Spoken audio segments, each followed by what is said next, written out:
Okay, I'm restarting.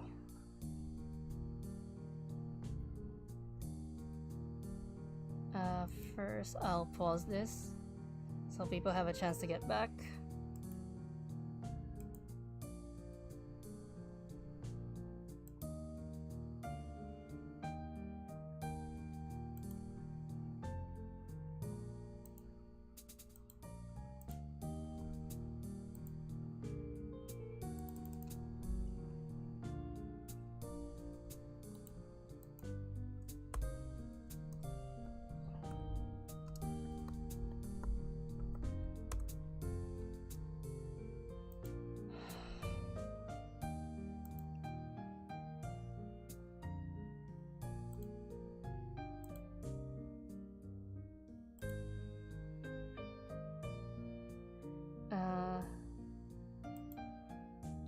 Okay, hello.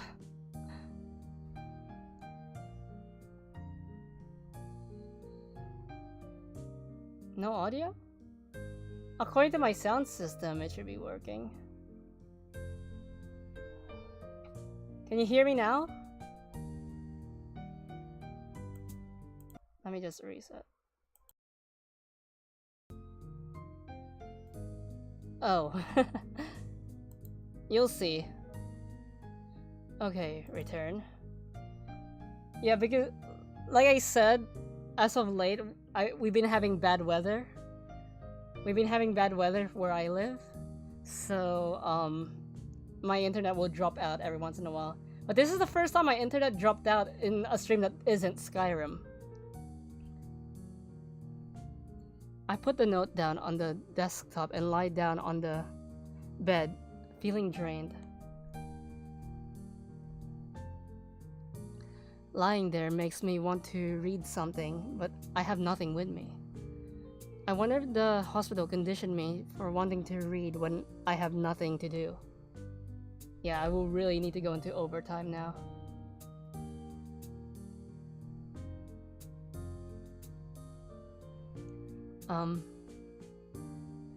The restless urge just keeps me going until I have to stand up. Maybe it's stress or something.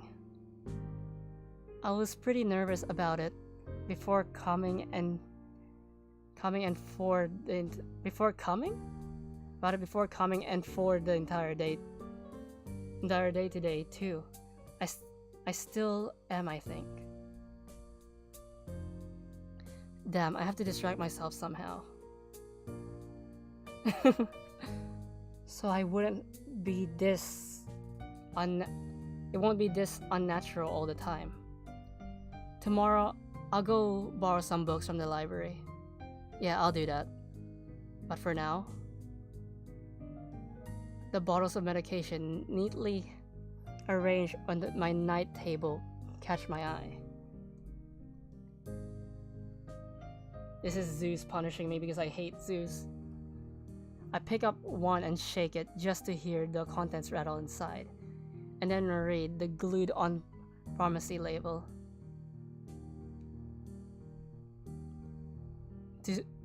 They don't say that. Hisao Nakai. To distract myself somehow. Maybe I should get a girlfriend. 2 tablets daily to stay alive. I don't think pharmacies say to stay alive. Doesn't really say that. Oh, okay, never mind. I forgot it said that. But it could just as well. It's kind of twisted, having your life depend on chemicals like this. I resent it a little, but what choice do I have?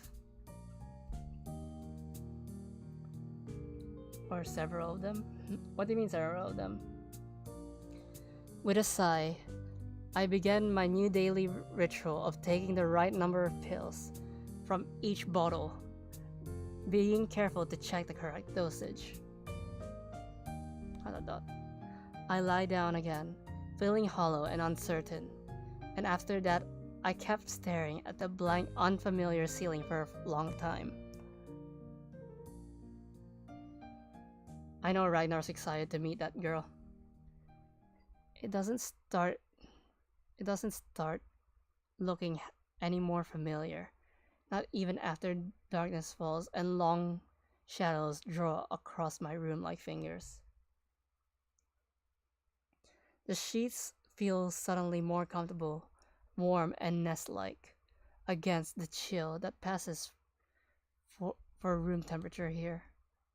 Soon the lighter shade of darkness that is the ceiling looks like. Fortunately, there is no harem ending in this. In this ceiling looks like every ceiling does at night, and it becomes the only thing I recognize anymore. The night beckons me to sleep, and I feel the coldness of unfamiliarity and fear creeping up my spine once again. It's hard for me because my grandma also takes literal. That's like a relative of mine. He has to take pills in the morning, before breakfast, after breakfast, and after lunch. I keep drifting further away from the world I knew.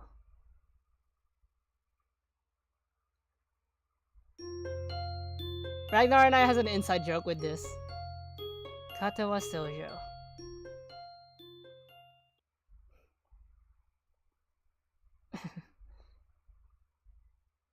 I wake up in a strange room. Solid morning. Light simmers through the light gray ceiling. I had forgotten to draw the curtains closed last night. This is my room, isn't it? My room. This is the third room this year that I'm supposed to call mine. Various things around here remind me that indeed it's me who's supposed to be the one living here. My bag's on the floor, my new school books on the desk, my numerous medications on the night table. I stare at the bottles for a moment, deliberating until I open a bottle, shake out a pill, pop out a tablet from a foil sheet. And before MC discovers Sayaka's body in his bathroom. I down them with a chaser of water without thinking about the chemistry. My uniforms are in the closet. I slink out from under the sheets and stretch my back before dressing up. Putting on a new school uniform feels like dressing in someone else's clothes. The artificial smell of generic detergent invades my nose, but the feeling of fresh cloth against my back is a new one, a natural one. It feels like a school uniform as it should. It's not much different from the one I used to wear before. That goes from other things too. So far, this place seems more or less like a normal school, except for the people. I think back to my talk with Kenji yesterday, Misha's constant laughter and Shizune's sweeping sign language gestures. Well, I've only met 3 students so far. Maybe there aren't that normal, but I'm sure others are. Or perhaps people like them are what passes for normal around here. Yeah, what does pass for normal around here? What do people do? I don't see a lot of kids hang out after classes yesterday, so maybe there are clubs. So if so, I wonder if I should join one. All through class, the question remains on my mind, so I decided to ask Shizune about. I decided to ask Shizune about it when we split into groups. After all, she did say if I had anything I wanted to know, I should ask her. She crossed her arms and shifts her gaze slowly to Misha. Join a literature club? Who looks more preoccupied with trying to grind the eraser of her pencil down to the tip to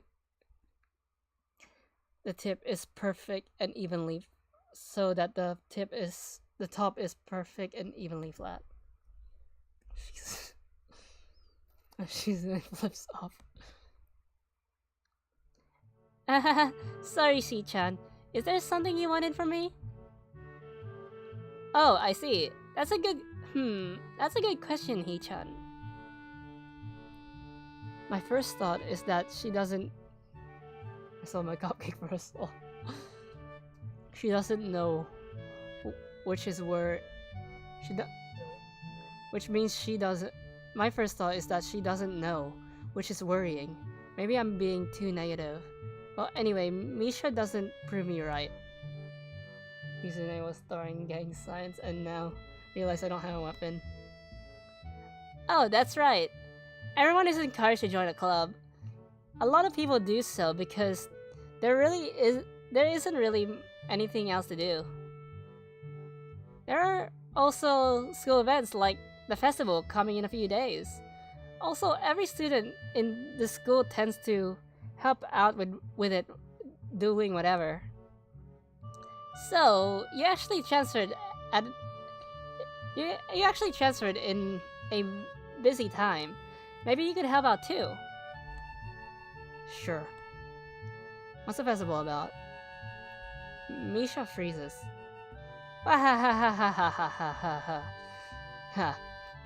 I don't know, Hee-chan. The truth is, it's a local event, and I'm not from this area, so...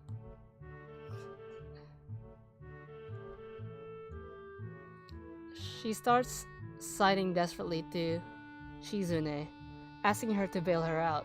Shizune adjusts her glasses at the end of an oddly grandiose flourish, and starts citing hard and heavy. Oh. Huh? Oh. Who cares? Misha puffs out her chest as she shouts Shizune's words out at me with disproportionate amount of pride. Too loud, I could see heads turning to look our direction. Love from PH. Mabuhay, Adrian. Kamusta ka? Not so loud. Magandang gabi? Because I think it's like 12 in the Philippines. Shizune just shadow clone. Human beings evolve with each new generation. The ideals and beliefs behind a festival will inevitably change with time. It's just nature running its course, you know? Now it's about delicious fried food and amusing little games that you play to win prizes. Ha ha ha ha ha. The teacher clears his throat very loudly, batting his long wooden pointer against his palm like a baton. He shoots a pointed gaze at us.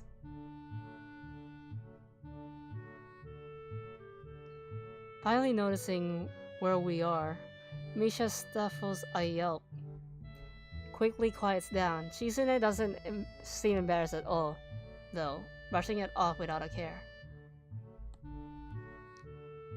We're in the middle of class right now. We're in the middle of class. We should start working. That's right, Shi-chan. What? That's right. What? That's right. Ii-chan, are you asking because you're interested in joining a club? It could have been my eyes playing tricks on me, but I think I saw a suspicious glance exchanged between them. Misha's tone has also changed, although it does that every other word anyway. It has to be this way. Yeah, I was thinking about it. Misha and Shizune look at each other once again.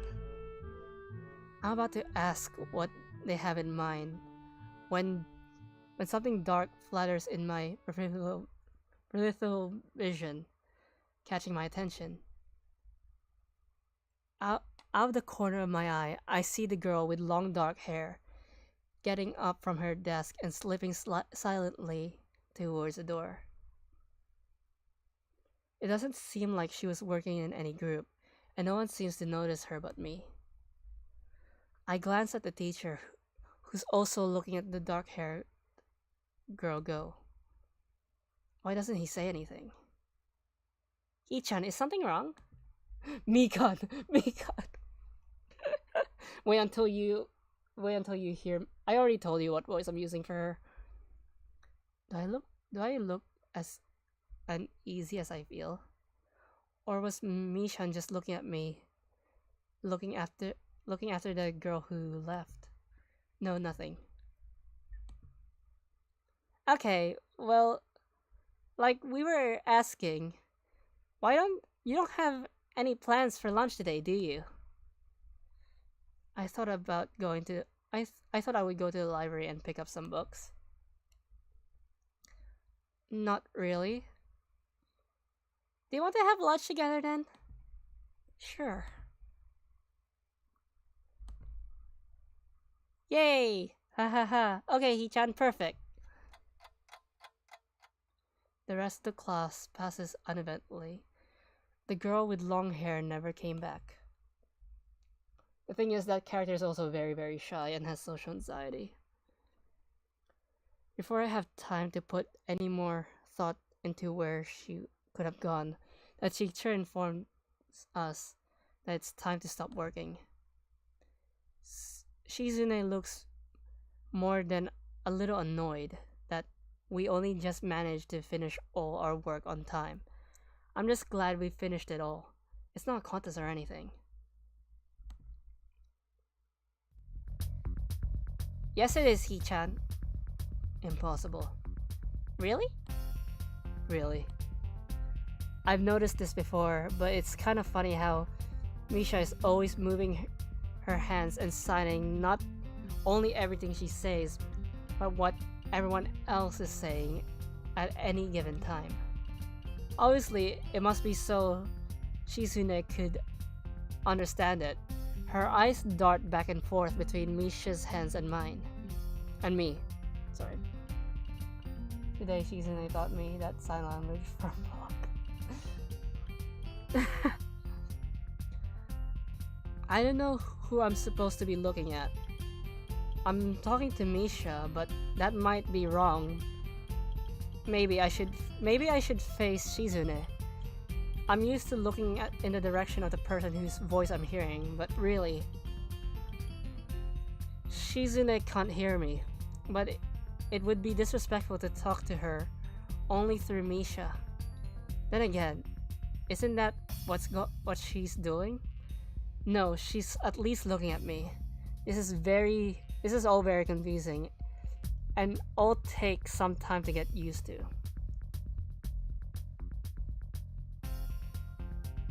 This is the part why I don't like Shizune. She's manipulative.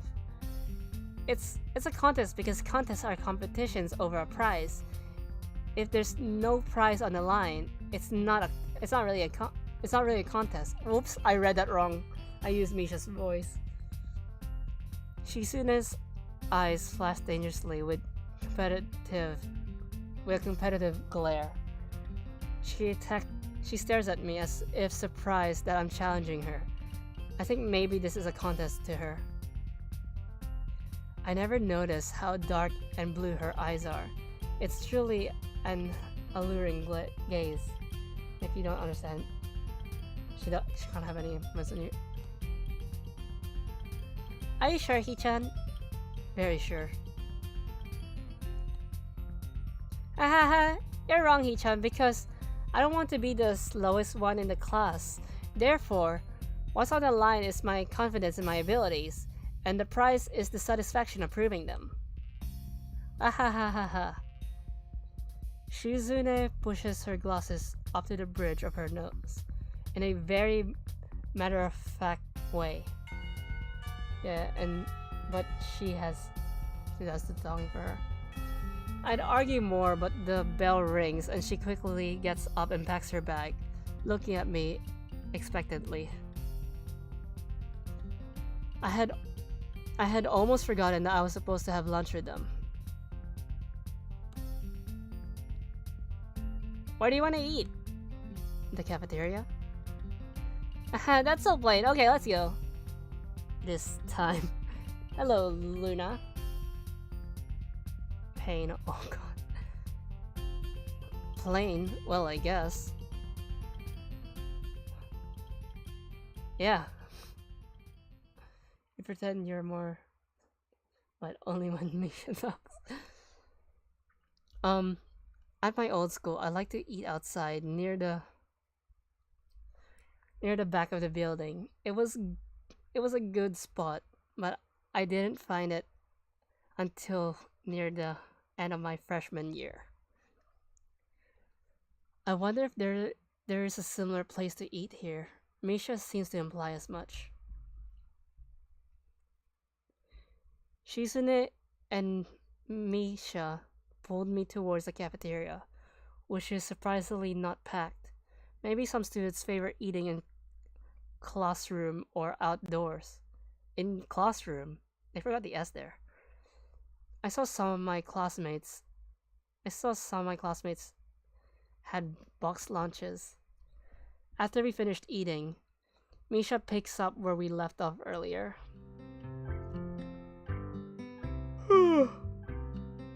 So, Hee-chan, you wanted to know about clubs and stuff like, right? Right,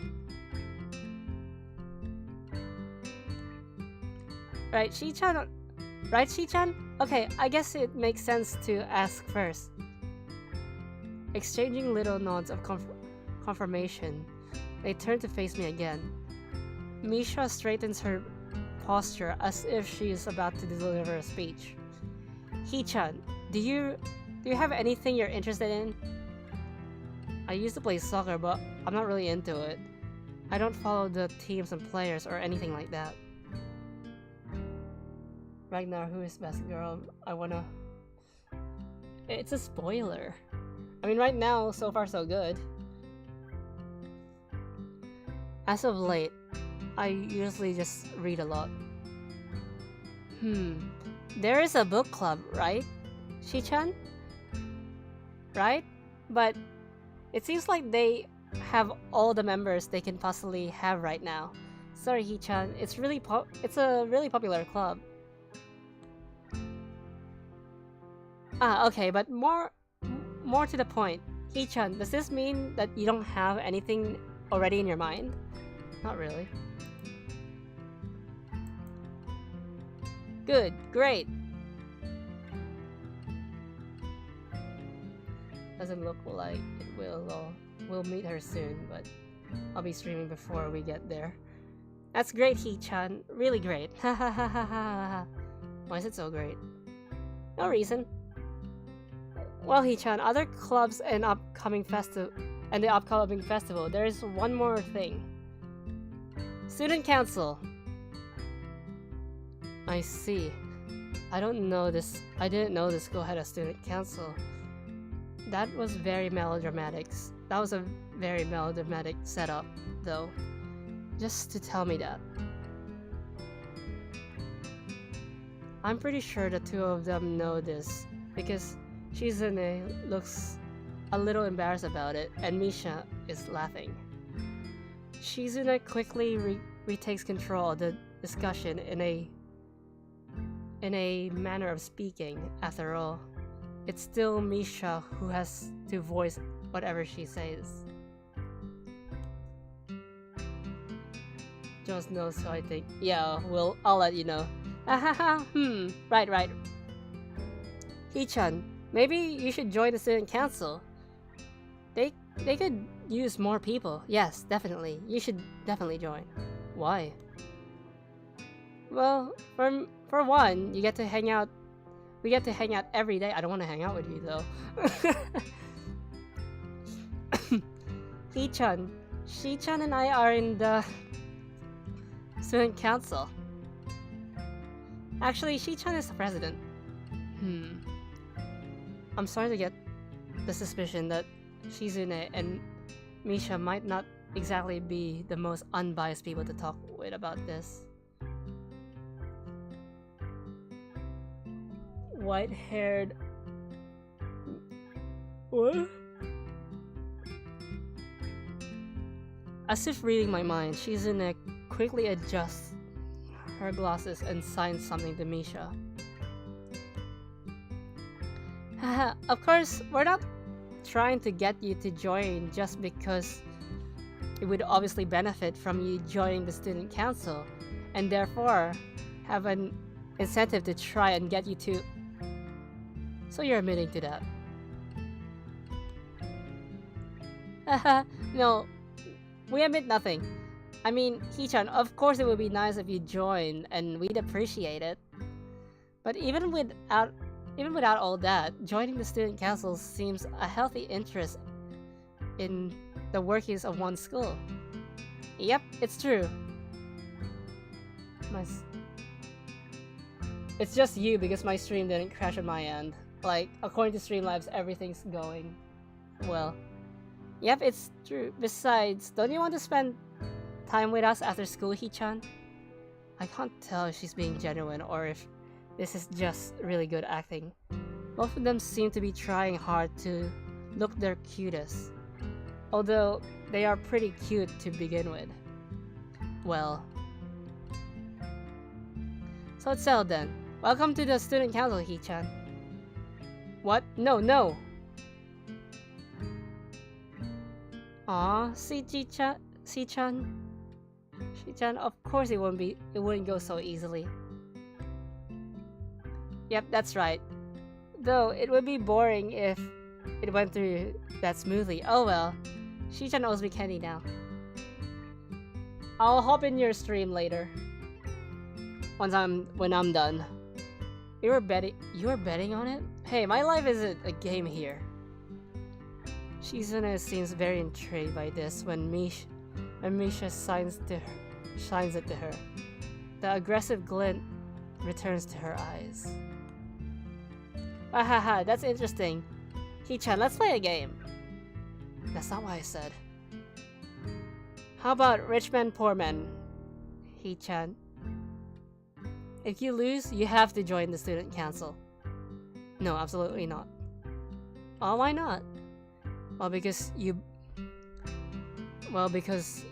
two both have the same incentive and therefore the same goal, which is to get me to join the student council, right? So far, I mean, she's the only one I'm voice acting. She's in it. Yep. Yeah, that isn't my goal, but what this means is that both of you can team up. I'll be at a clear disadvantage, so I will have to decline. Hichan, I'm very offended. Are you saying you don't trust us? And that you would pull something so ingenious? That makes me sad. Sorry. It's hard to tell where Shizune's influence ends and Misha's thoughts begin. In order to atone for hurting a young girl's feelings, you should definitely join the student council. No. How about a game of paper football instead of Rich Man, Poor Man? Paper football? Yeah, it's a game they play in America. I'm not American, so I don't know. You make a paper triangle, and then you try to shoot it past goalposts that the other players make with their fingers. Isn't it cool? It's like the ultimate form of competition between two people, Hichan. And it's also played by elementary and middle school children. Shi-chan. Ahahaha. That means it's a game that really separates the boys from the men. More like the boys from the slightly older boys. Anyway, I'm not going to play that either. Just the fact that you know that it means you're probably surprisingly good at it. Yeah, that's true. How did you know, Hichan? Shizune frowns at me, frowns at Mishan, telling me that She probably wasn't supposed to admit that so readily. I wouldn't say that I'm happy with their attempts to get me to join the student council. I am a little curious about what the student council does. I've never been on one before, or even known anybody who was a member, so it interests me. I also kinda like Shizune and Misha, so maybe it won't be so bad. Okay, Hichan, how about Risk? The game of world domination. I don't know what that is. I know, I played it like once. It's really fun, Hichan. You fight for control of the world, with armies and everything. Sounds like Shizune would be good at it.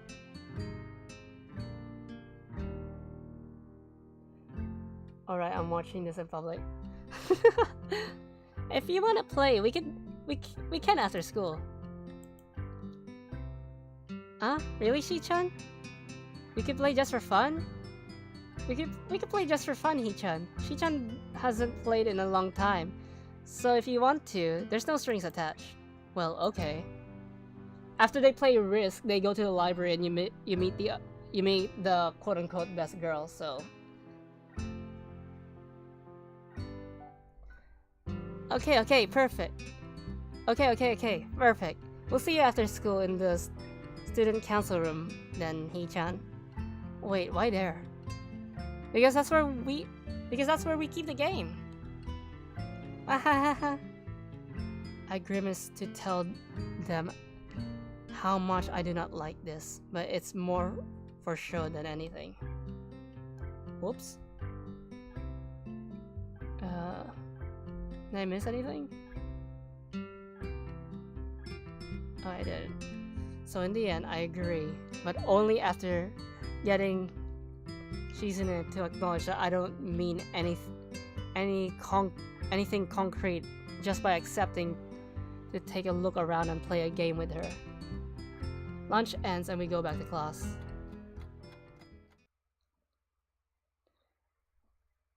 During afternoon classes, the long-haired girl comes back and sits down in her seat without a word. Again, no one seems to notice, or do they? No one says anything. I want to ask Misha about it, but I don't want to be nosy. After MC, trust me, being part of the school council is over. After school, Shizune and Misha quickly find me by the first floor lobby and latch onto me, covering every flank in case I might try to escape. I feel a little offended, but I'd been considering it. Nevertheless, I'm a bit disturbed that enough people have made a break for it in the past that they're on their guard. What's with the escort? This doesn't feel very comfortable. In fact, it makes me feel like a dangerous prisoner being transferred to his cell. Ahaha, what's wrong, Hichan? That's right. We're going to go play a game of Risk, remember? I don't know, Misha. This all seems a little sinister to me. I start thinking that when we sit down to play the game, they'll tie me down and torture me until I join the student council. Well, that's highly unlikely, but still, for some reason it seems like it would be so plausible. Getting to the student council is as simple as turning 2 corners from where we started. What, that's it? This makes you guys being so on top of me seem a little silly. That's not true, Hichan. Shi-chan says that when their life is threatened, people have shown the capability to pull off superhuman feats. Wait, I accidentally pressed my mouse. That's the save files. Superhuman burst of speed. Life is threatened?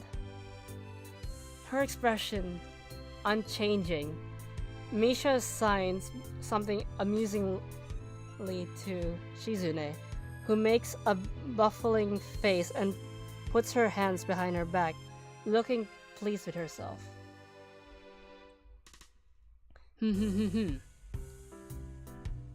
Misha feigns deafness and hums cheerfully. Stop that. I know you heard me. You have no excuse, unlike Shizune. Shizune opens the door to the student council room. It's a very plain, sparsely decorated room, although it is quite large, maybe even larger than a classroom. There's a big table in the center, surrounded by chairs, and a smaller desk predominantly placed in the back that I assume is Shizune's. There are a few regular desks and stairs stacked to one side as well, extras perhaps. Aside from the tables and chairs, the room doesn't have much else to offer. Just a couple of filing cabinets and bookshelves stacked with old school records and documents. Not much else, in fact, nothing else. This is a pretty bleak room. They could have at least put a potted plant in here or something. But the most noticeable thing that this room doesn't have is other people. Are we early? No. What do you mean, no? Does that mean nobody else is coming today? Didn't they just explain to... Oh wait, they didn't. Yeah, that's right. Before I managed to ask why that's the case, Shizune claps her hands together very energetically. He-chan, let's play Risk. Come on, you promised, didn't you? You have to. Okay. Do you want to know the rules? We can explain it to you while we set everything up. While Misha is talking, Shizune takes out what looks like a board game from behind one of the filing cabinets and throws it on the table. Actually, this looks kind of interesting. After Misha spends a little too long for her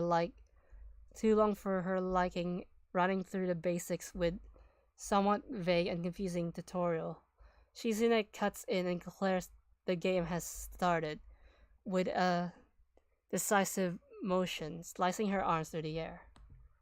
We're playing Risk. Shizune's aggressiveness is rubbing off onto me.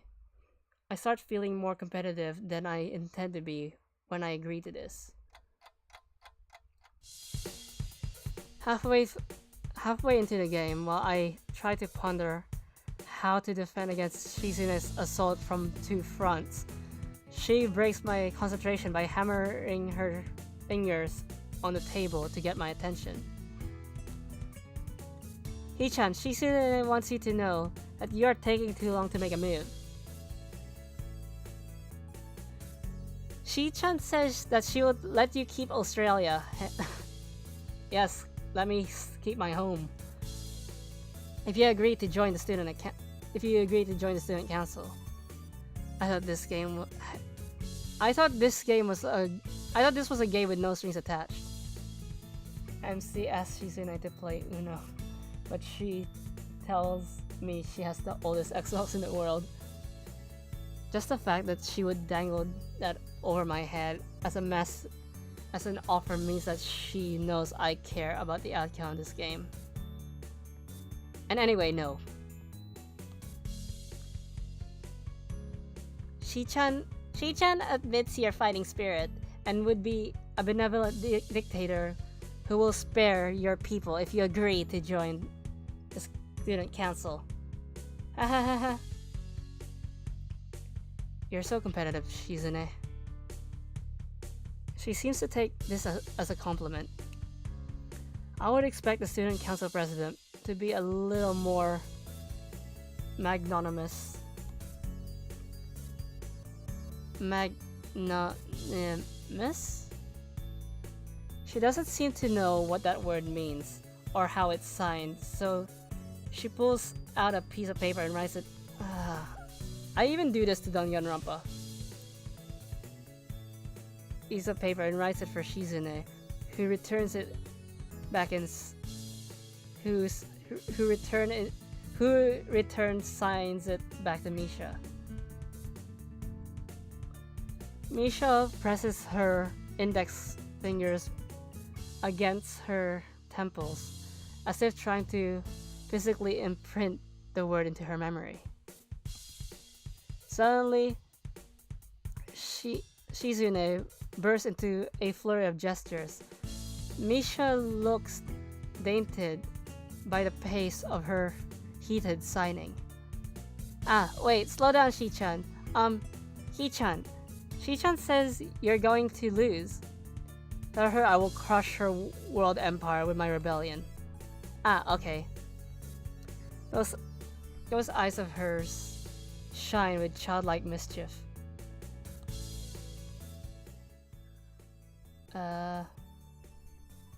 Let's see. I'd probably play defensively. B. Because I think if I press that one, it will get to her route. And I don't think I should get into her route. Because like I said, it kind of rubbed off on me that if you lose the game, you lose Australia.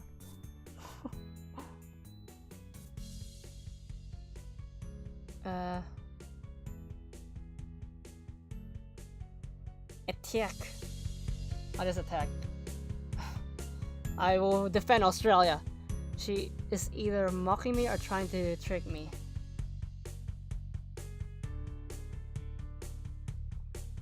I have nothing else to lose though, so I might as well try something different. Maybe if I spread out my forces and try to control more territories, I can recoup the advantage. Shizune seems to focus on conquering whole nations, so maybe I could sacrifice hold on continents to gain more small countries. It's worth a shot. A few turns later, I end up losing the game anyways. Shizune adjusts her glasses victoriously and allows herself to tentatively pump a fist in the air in celebration. I win, yay! There's no need to translate that, it's pretty clear. Jaws upon army of enemies.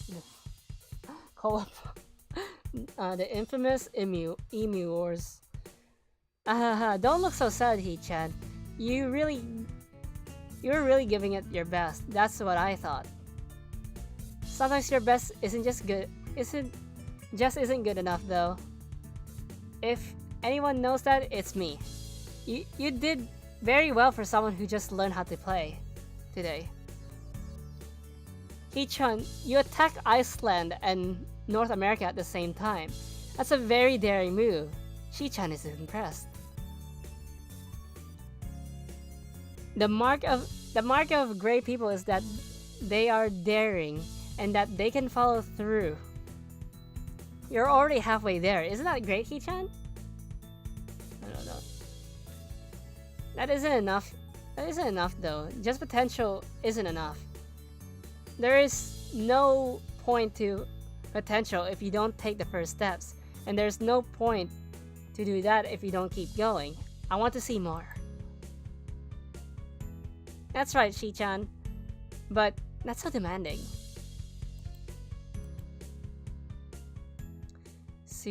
Shizune leans forward, suddenly looking a lot less playful and more like the serious person I expected her to be from the start. He-chan, would you like to join the student council? She really doesn't waste any time, does she? But it's only my second day, so I'm hesitant about committing to something so early. I haven't even taken a look at the other clubs yet. But spending time with Shizune Misha doesn't seem like something I would hate. I still need more time to think about it before I decide for sure. Maybe I'll get back to you on it.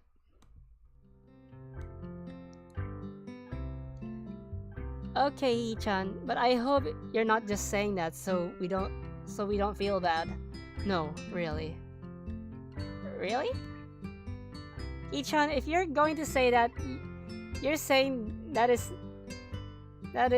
oh, stupid mouse. I should stop using my touchpad. Where is it? You're going to say that, you're saying if you're going to say that, you're saying that it is definitely the truth, then there can't be any way, there can't be any mistaking it. I can't read small text.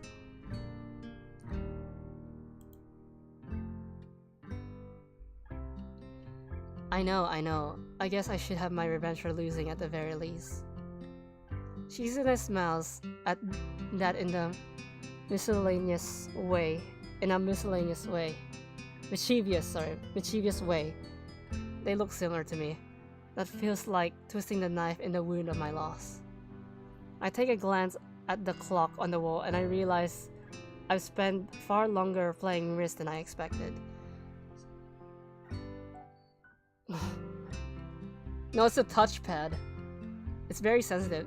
Sorry, I think I have to go. I wanted to go to the library. It's not closed yet, is it? Shizune scratches her head and gestures at Misha. How hard can it be to determine whether the library is open? There's a clock right there on the wall. It should be unless the librarian is absent. I think you're right, Shi-chan. We think the library's open. It's on the second floor, you can't miss it. Do you want us to show you where it is? No thanks, it's okay, see you tomorrow. Bye bye. Back in high school, I spent a lot of time in the library. One flight of stairs up and I run into problems. The second floor hallway is a carbon copy of the third floor one. It's not like the game developers did this to cut corners. Wide, of course, and plain, like only hallways can be. The problem is the library's whereabouts are not as easily determined as one would think. The classrooms are marked with signs stating which class they belong to, but there is a plethora of other unmarked rooms. Is the library one of them? Or is it just somewhere down the hallway? I bet on the latter and chose my direction at random. After I turn around the corner, an unmarked door draws my attention because it's not closed. I think it's her. You know, Ragnar's best girl. It's not open either, though just barely ajar, so that I can see it's open and nothing else. Unless I'm remembering wrong. It would make sense for the library door to be invitingly open, and while this one is not quite that, it's good enough. At the very least, it means that someone is inside and I can ask for directions no matter how embarrassing it is. I gingerly pushed on the center of the door with my fingertips, every muscle in my arm ready to pull back at a moment's notice. The feeling of being an outsider to this school can't be shaken from my mind, so much so that I instinctively fear doing something wrong by entering. The door slowly creaks as if groaning from a deep sleep, though it is much easier to open than I anticipated. Leaning over and peeking my head ever further inside to gain sight of the room as fast as possible, the meek hello on my lips is quickly snatched away. Yep, it's her. This is Ragnar's best girl. And I'm gonna voice act her too because she's one of the dateable options. And be prepared for the voice I'm gonna use for her. This is not what I expected. Whoops. I mindlessly let the door open to its full extent, taking in this slight solidarity figure taking center stage in the otherwise abandoned room. The situation steals my voice, leaving me standing at the doorway staring at the beautiful girl. Evidently, yes, this is Ragnar's best girl. And you'll be shocked at what voice I'm gonna use for her. Evidently,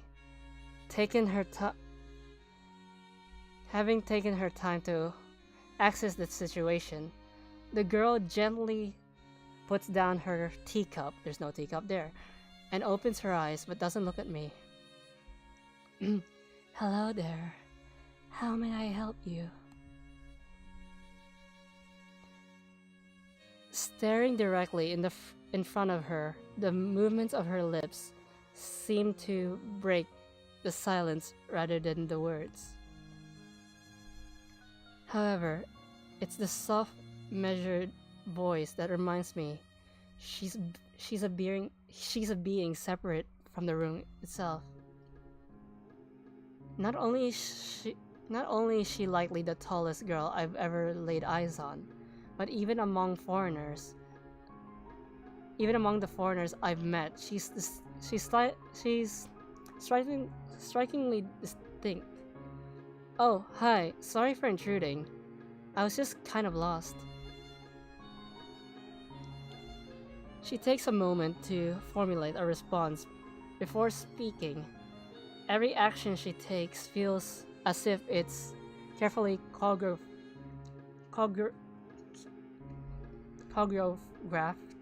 beforehand. Care to take a seat? Unexpected, considering that I'm intruding upon her. Thanks.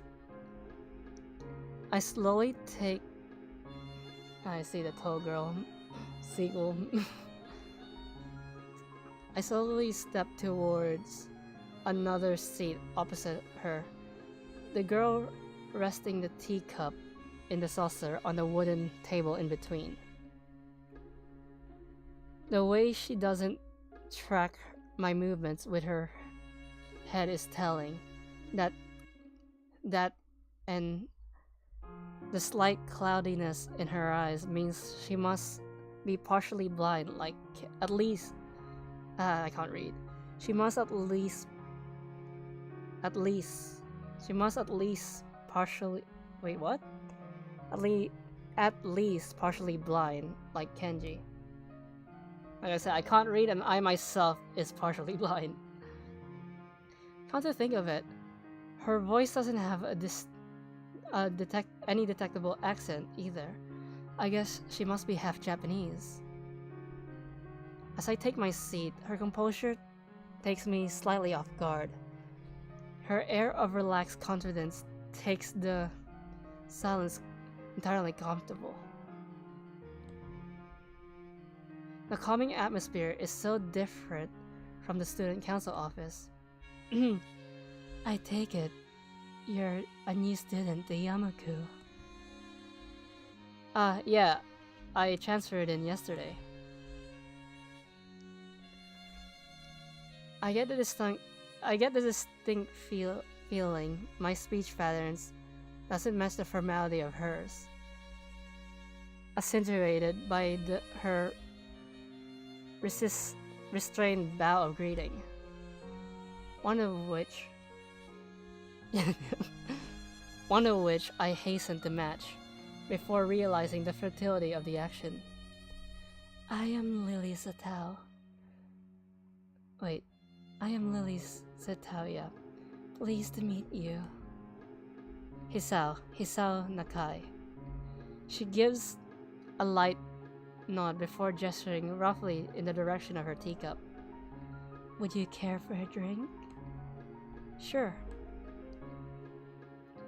As much as it pains me, I can't keep step with her formality in the proceedings. She gives a kind nod, taking the request in stride. Without another word, she steps off the chair and prepares a second cup of tea from a collection of supplies laid out along the shelf. A brush here, a brush there. Her left hand often lightly touching the side of whatever container she's pouring into. It seems to be the process she's followed dozens of times before. As I lean sideways to see around her back, she seems to use her long, dainty fingers to measure the right amount of water in the cup. It's one thing to see different disabilities the students in my class have, but it's quite another to see how everyone seems to adapt. Shizune and Misha have no problem working together to communicate with me, and Lily herself, I forgot, I think she's like 5'10", herself seems to have workarounds for problems I've never thought of. While I feel slightly guilty about her doing the work, she seems pleased to be following the correct process of the offerer preparing the drink. So, her soft voice brings me out of the silence of servants. Which room are you looking for? It's not often this classroom is visited after school. The school library. Shizune and Misha, some classmates told me it was on this floor. She finished pouring the water into the teacup as she nods, a small metallic tapping coming from the teacup indicating it being stirred. I'm aware of Miss Hakamachi, as are most students. To be with them means you're in class 3-3 now. That's right, in the science room with Muto. She gives a small giggle before setting down the teaspoon, and slowly walking towards the table, teacup and saucer in hand. He's quite the character. He's quite the character. I imagine you'll come to like him. Most do.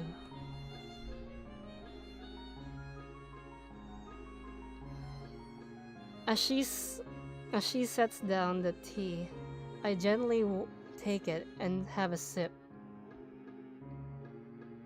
Yep, it's on my end. Take and having a sip. I'm really more of a coffee person, but this seems like a rather bad moment to bring it up. Regardless, the smell is quite nice. I hardly think it's hard to choke down. Thanks, Sato. It's really it tastes really nice. She smiles and quickly waves her hand in front of her face. Lily, please. There's no need to be too formal. Because of switching voices, I'm slightly struggling with alternating. She says this in spite of her excludingly well-bred speech. Oh well. I guess I should try and ask her about herself, as it really does seem as if she's catering to me. So, which class are you from? I imagine it's one of the third-year classes. We can call you Mom. I didn't say... Correct. I'm in class 3 too, which is in the 3rd floor, same as yours. It's taught by Mayegi. Maegi. Wait, that's from Karate Kid. And is specifically for both blind and partially blind students. I see. I mean, sorry. Yeah, I see. I feel like slapping myself for the Flax Pass. Looking at her face though, she doesn't seem in the least bit put off by it. Ara. There's no need to change your speech on my account. I said ara. I'm gonna change my mai to ara if it's Lily, because ara means my in Japanese. Sure. Sorry, I guess I'm really showing my newest here. An environment like this would be a big change, so I can't fault you for it. While the same can't be said for everyone, many have come to terms with their conditions. A category which would include her, it seems. All too ready to jump ship from this particular topic, I seg into another. Do you come here to drink tea often? It's a really nice place. Thinking of it, this might be her version of the place behind my school that I like to have lunch at. I don't think any internet dweller needs a translation what ara means yet. I come here fairly often during lunch times. My duties as class representatives don't leave enough time for an official club, so a friend and I use this room for having tea. Class representative, huh? Compared to Shizune, her mannerism seems to be almost completely opposite. While Shizune is blunt and fiercely driven, Lily seems relaxed and calm, almost aloof. Come to think of it, she might be useful for a less biased view of the school's clubs. What kind of clubs are there to join?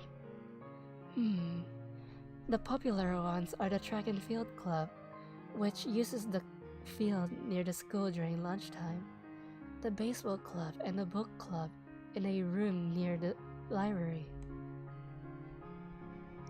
There are almost numerous small ones too, though, such as the art and music clubs. I was in the cleaning club in high school.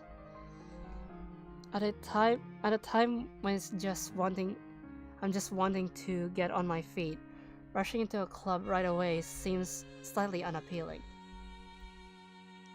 I wonder if this school shares the same rule as my old one. Is it compulsory to join a club? It isn't, though it is encouraged. Ah, good. That's a relief. I've really let my guard down around this girl to let such a thing slip out. The fact seems to slightly amuse her. Not wanting my tea to get cold, I finally start drinking it as Lily does the same. I look over the window, over her shoulder. I notice the light coming into the room has a distinctly orange tint. Even here, time doesn't stand still. Huh, the time's quickly gone quickly. Sorry. Right, she's blind. Of course she can't see the sun setting. It just looks like the sun's starting to set. It seems to come as a surprise for her. I guess she must have lost track of the time. Sorry, Isao. I didn't mean to keep you from the library for so long. I quickly moved to allay her concern. Oh no, it's okay. The library's still open, isn't it? She pauses and takes a moment to think on it. It's probably something I should have asked Shizune when I had the chance, but Lily seems likely to know in any case. True, it's open until 6:30 during weekdays. A quick glance at my watch confirms I have well enough time to get there. I might get going in that case. It's nice talking with you, Lily. She smiles and gives a deep nod, her hands still neatly folded on the table in front of her. It was my pleasure. Oh, come to think of it, I shall show you... Shall I show you to where the library is? I couldn't possibly ask for help. I should be able to find it alright. Well, unless my navigational skill fail me, which they seem to have a habit of doing. It's alright. I was going to talk to the librarian there in any case. I could introduce you.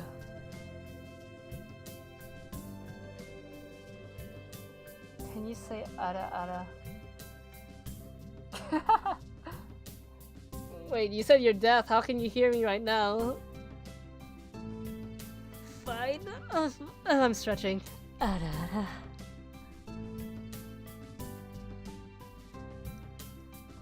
This gets better and better. It's pretty hard to deny her offer. If you're sure, then that'd be great, thanks. As she stands up to follow me, she takes hold of a straight retractable cane that can be slipped in the middle of her bag onto the floor. Compared to the cane the boy in my class had, Lily's looks much thinner and longer. His must be for support, whereas Lily's is used for navigation. Together, we leave the peaceful room and enter the empty hallway on the way to the library. Side by side... Hey, you must imagine I'm legally... My pace slowly... carefully slowed to match hers. We slowly walk through the hallway. I just choked on my saliva. It doesn't take long for us to arrive at the door to a warm-looking room, apparently situated in the center of the floor rather than entire wing. Ladies first. She gives an appreciative smile at the gesture, taking the lead as we file in. To the left is the wooden library counter, and the... Thanks? I'm unknown gender, by the way. With the library proper being on the right.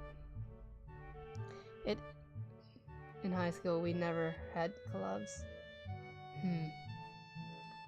Clubs were kind of optional back in my high school, and there were only like 3 to 4 clubs.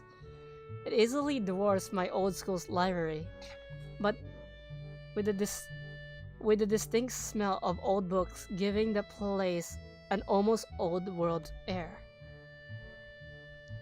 There don't seem to be a lot of students here, considering the time. It isn't a big surprise everyone's probably either in the school grounds or in the dorms. Yuko, are you here? She says it to thin air since the librarian doesn't seem to be present, and of course Lily can't see. What's unexpected is that it draws a reaction. Dump. But for us, we didn't even have any options because there were no clubs. Something from under the counter thuds against it, followed by a quiet wail. she's a side character. I'm not gonna really voice act her. The origin, apparently the librarian, quickly crawls out and bounces to extremely ridge attention. So she's fully blind. Hello, Lily. How can I help you? Her voice is strained in a failing attempt to sound casual, and she's rubbing the back of her head. Good afternoon. What happened just now? I heard a strange sound. It's nothing. I just hit my head. See, I dropped an eraser under my desk, and while I was looking for a pencil, I dropped, and while I was looking for a pencil, I dropped, and while I was looking for both of them, you came and surprised me. That's the little librarian best girl. Are you alright? I'm sorry. I couldn't know. It's okay. It's okay. Sorry for making you worry. This is nothing. I've had worse happen to me. She's a klutz. She's quick to reverse Lily's apologies, almost frantically trying to push aside the possibility that she could be in any way inconvenienced by bashing her head on the counter. Yes, worse things have happened. The girl fidgets her fingers as Lily doesn't seem to drop her concerned expression, and then she shuffles some paper around the counter for no reason. A little shorter than Lily, replete with glasses, freckles, and a very troubled look, she seems to fit a library perfectly. Lily, did you get my message? Message? Oh, the 2 important books that arrived. Right, they finally came. I can't believe it took so long, but... Amongst her celebrations, partially for managing to change the topic, I'm sure she noticed me from the corner of her eye and freezes on the spot when she does. Oh no, I'm sorry for not noticing you before. Did you need to check out a book? Or return one? I'm sorry. The way she can so quickly shift between moods is a little unsettling. He's with me, Yuko. This is Hisao, a new student. Hisao, this is Yuko, the school librarian.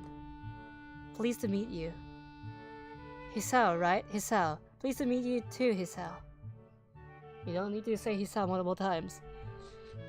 For a second, she visibly attempts to engrave the name on her mind so she won't forget. Wait, Yuko often arranges to import foreign books in Braille for me. Would you like to tell Hisao a little something about the library? Lily's innocent suggestion is met with an expression of abject terror. Please, Lily, I can't. I don't know what he could be interested in. This is too much responsibility. How it's any responsibility at all, I don't get. But her objection is so sincere, I don't doubt for a second that she would rather disembowel herself on the spot than tell me where the light novels are. But... So, there are a lot of books in Braille here? I attempt to save the day by asking the first thing that pops into my head. It seems to work, at least partially, as Yuko seems to not exactly relax, but at least look slightly less tense. Well, I think about a third or fourth of Yamaku's library is either Braille or audio. Makes sense given all the blind students that be here. If it's only like that, how come the library is so big in the first place? Well, Lily is the best girl, not... To Ragnar, Lily is the best girl, not Yuko. Ragnar has a thing for Lily. He always tells me to do that voice because when he plays, I sometimes watch him play and I voice act for him. We get a lot of new books regularly because the library is adequately endowed. That's probably why. I spend more on new books than on my salary, and then I have to organize and shelve all of them. It's so troublesome and they weigh so much. I wish I could quit this job.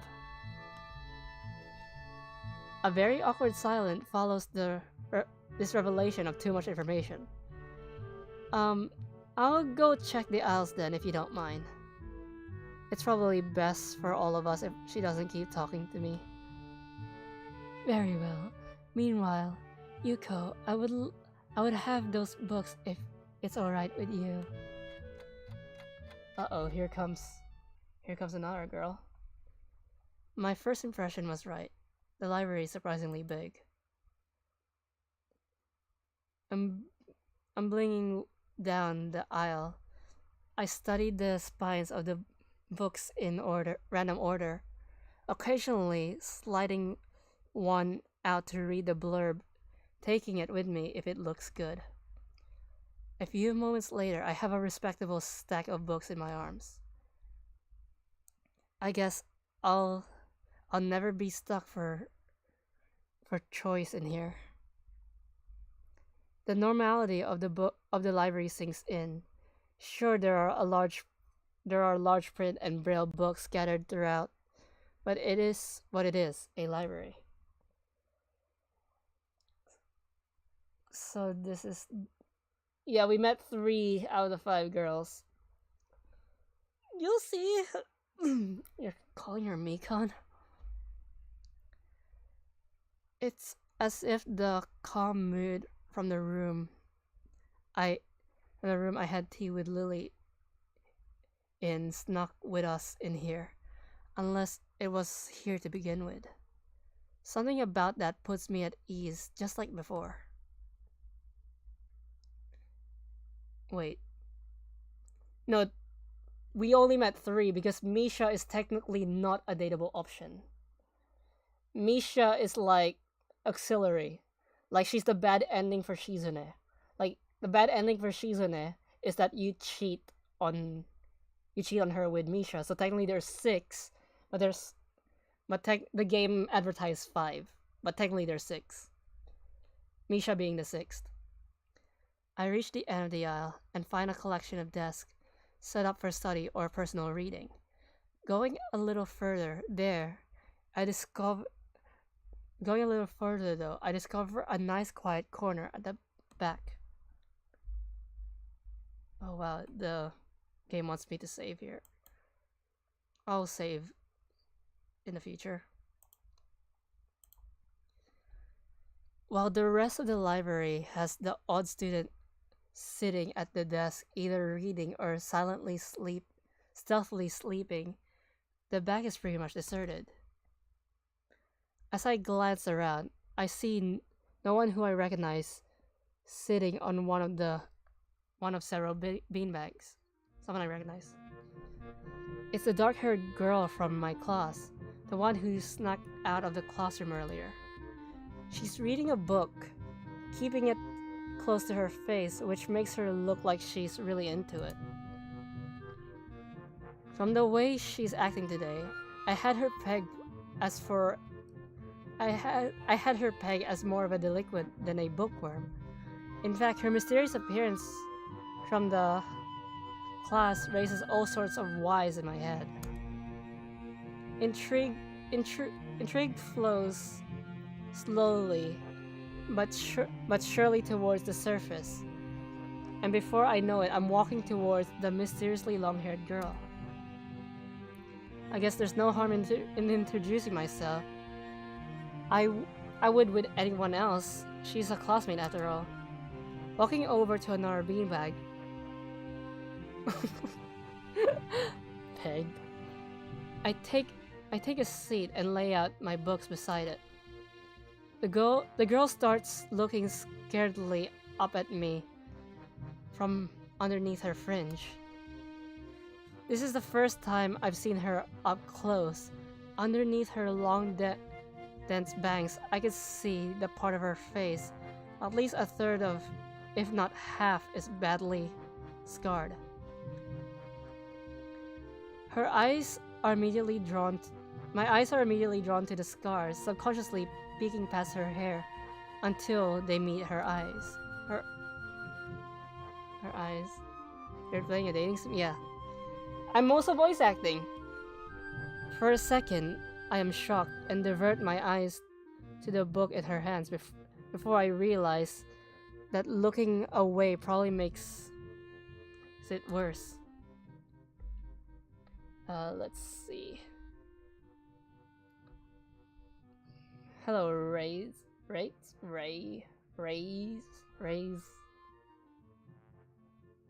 I think the option here is, I'm sorry, I didn't mean to startle you. Oh yeah, we're gonna hear Mikon.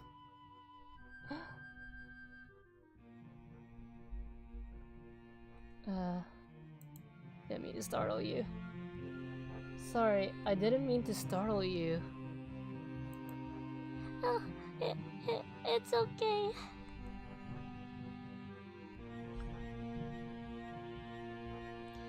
The girl certainly doesn't look like it's okay, but I let it slide. So, do you mind if I sit here? She seems to be very uncertain whether it's okay for me. It's okay for me to sit, but finally she nods just a little.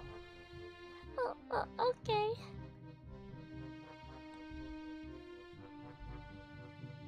I take the seat next to her and she hides herself behind her book. Life of Pi, never heard of it. So, sorry for startling you. Sorry again for startling you. I'm Hisao. She looks up from her book, stalling a little before replying. I know. Wait a minute, the MC says dark hair. We are in the same class. Her speech is stilted and so quiet that is barely audible, even in the still library. Somehow I think my delinquent impression of her was wrong. Hanako. I'm Hanako. I resist the urge to say that's a nice name, just to have something to say, but really, it's the only thing I could say. Also, here's the thing. In Katawa Shoujo, they tend to be in pairs. Like, Lily and Hanako are in pairs, so if I go with Lily's route, Hanako will still play a big role. If I go into Lily's route, Hanako plays a big role. But if I go into Hanako's route, Lily still plays a big role. Shizune and Misha has each other. Then the other two dateable options have each other too. So if I go, I could still do both other voices and the other voices, just to have something to say. But really, it's the only thing I could think of. Actually, I might go with Hanako because I told Ragnar I might go with Lily, but he's already doing Lily's route in his own play. He's not streaming it. It's just his own playthrough. I feel like an idiot. Everyone must be used to being different to each other, and here I am, being all bothered and fussed about that kind of thing. Don't let me interrupt your reading. I'll just check these books if you don't mind. You have to go with Mikon now. She nods a little and sighs a little sigh of relief. So I try to read the covers and the introductions of the books I picked up, and she buries her face in her book. Uncomfortable silence consumes us. My eyes still wander to her direction, and I sneak peeks at her flowing hair and the scars it's hiding. No. This is not a horror game. This is believe it or not, this is a regular dating sim. But I will just spoil you what happens in the beta. In the beta version of this game, she actually kills you. But the developers realize, like, I can still the beta version is still downloadable. So, in the beta version, she kills you because she becomes Yandere. But this version, the developer's like, you know what? We'll just turn it into a regular dating sim rather than adding her horror elements. In her bad ending, she just gets mad at you and she doesn't want to talk to you anymore. If from what I heard. My eyes still wander. Oh wait, I already read that. Boo, horror sim better. I mean, I could play the beta. We'll see how this series goes after a while. But her personality is that she's really, really shy. She has social anxiety, and she just can't be around people because she's kind of afraid that people will judge her scars, and she's just shy, and she believes misfortune follows her. After a while, I realized that she's doing the same, and only pretending to be immersed in life of Pi. Her gaze is not inquisitive at all, though. It darts around like a scared rabbit. When our gaze finally meet, the chain reaction is unstoppable. Come on, where's the fun if she ain't trying to kill you? Apparently in the beta version, in her good ending, she gets pregnant. The bad ending, she kills you. She stands up forcefully from the beanbag and takes a deep breath. I forgot to do something.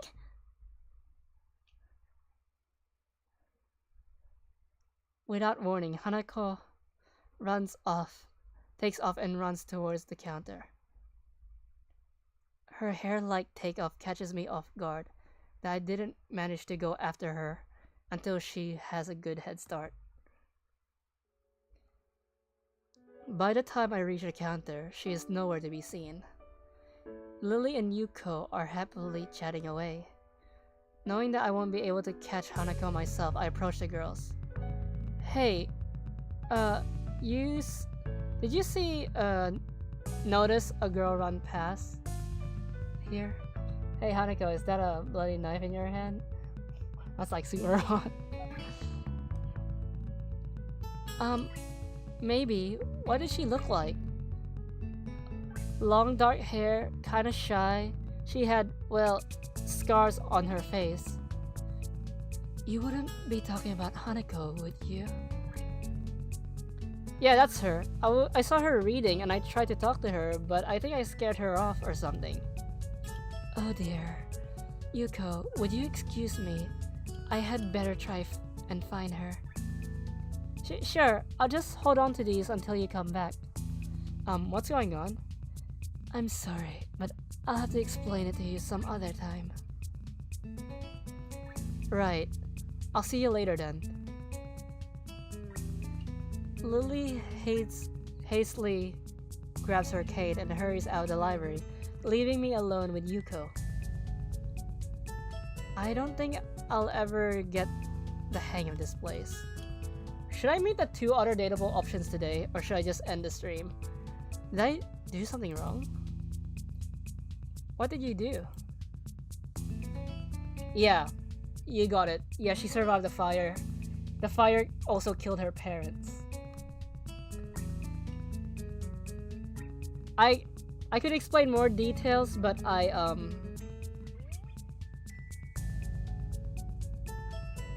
believe it or not, they actually had multiple artists to work on this game. Also, I can't go into more detail about Hanako. She tends to be, her and Lily tends to be the more popular options in the fandom. Yes, this is a 10-year-old game and it still has a very active fandom.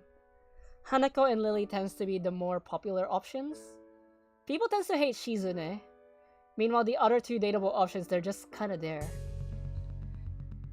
Nothing, I was just looking for some books and then she got this fit and ran off. The most offending thing I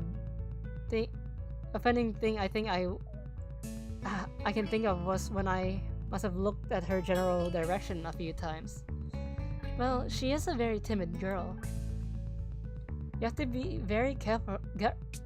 My accent slipped. Very careful around her. She can be very jumpy. I think, and she's not accustomed to talking with other people.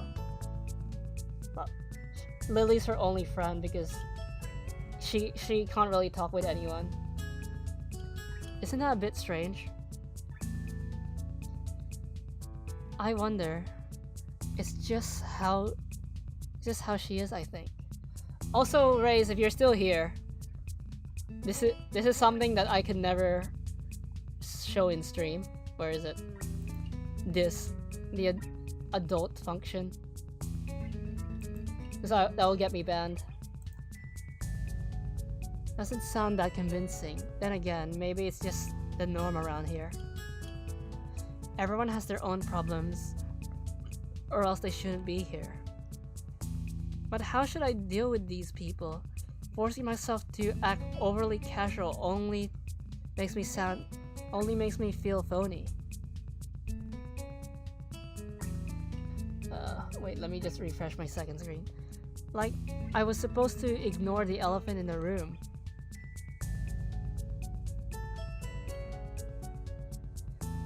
Yuko fidgets, like she wants to say something to that, but resists it. I think it's an elephant only if you feel that way. I guess she doesn't have a good sense of self-restraint.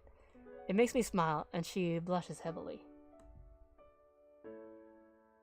Stream the not safe for work version from Twitter, because I believe you can do that. I have a Twitch account, but even Twitch won't let me get away with it. What? Did I sound stupid? No. It sounded really wise. I guess you're right. It's more about me than anyone else. Neither of us has anything to add, so Yuko fills the silence by shuffling some papers around. People who have papers on their desk really likes doing that. Did you find any books? I should be closing soon. I mean, should be closing, but I have to do it. I hope that it's not too inconvenient for you. I know. I said Twitter, then I just mentioned my Twitch. I don't stream on Twitch, so I don't really.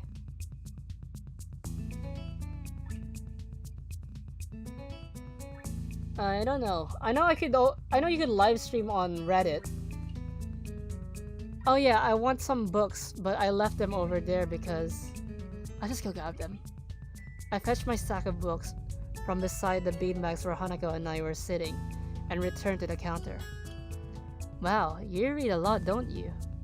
I surprised myself too. Honestly, at least when I really think about it. I had a lot of free time earlier this year, so I just kind of started reading books to fill that time. I can't do much. Thing is, we haven't even reached chapter 1. You technically don't start act 1 until you choose a route.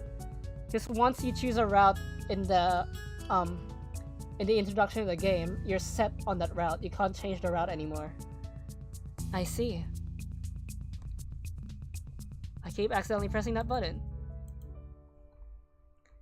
So, yeah, until I start dating someone, we don't have chapter 1.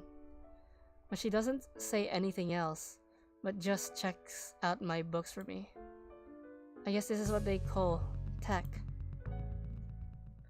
Oh no, I don't want to speak to Kenji. I hate Kenji.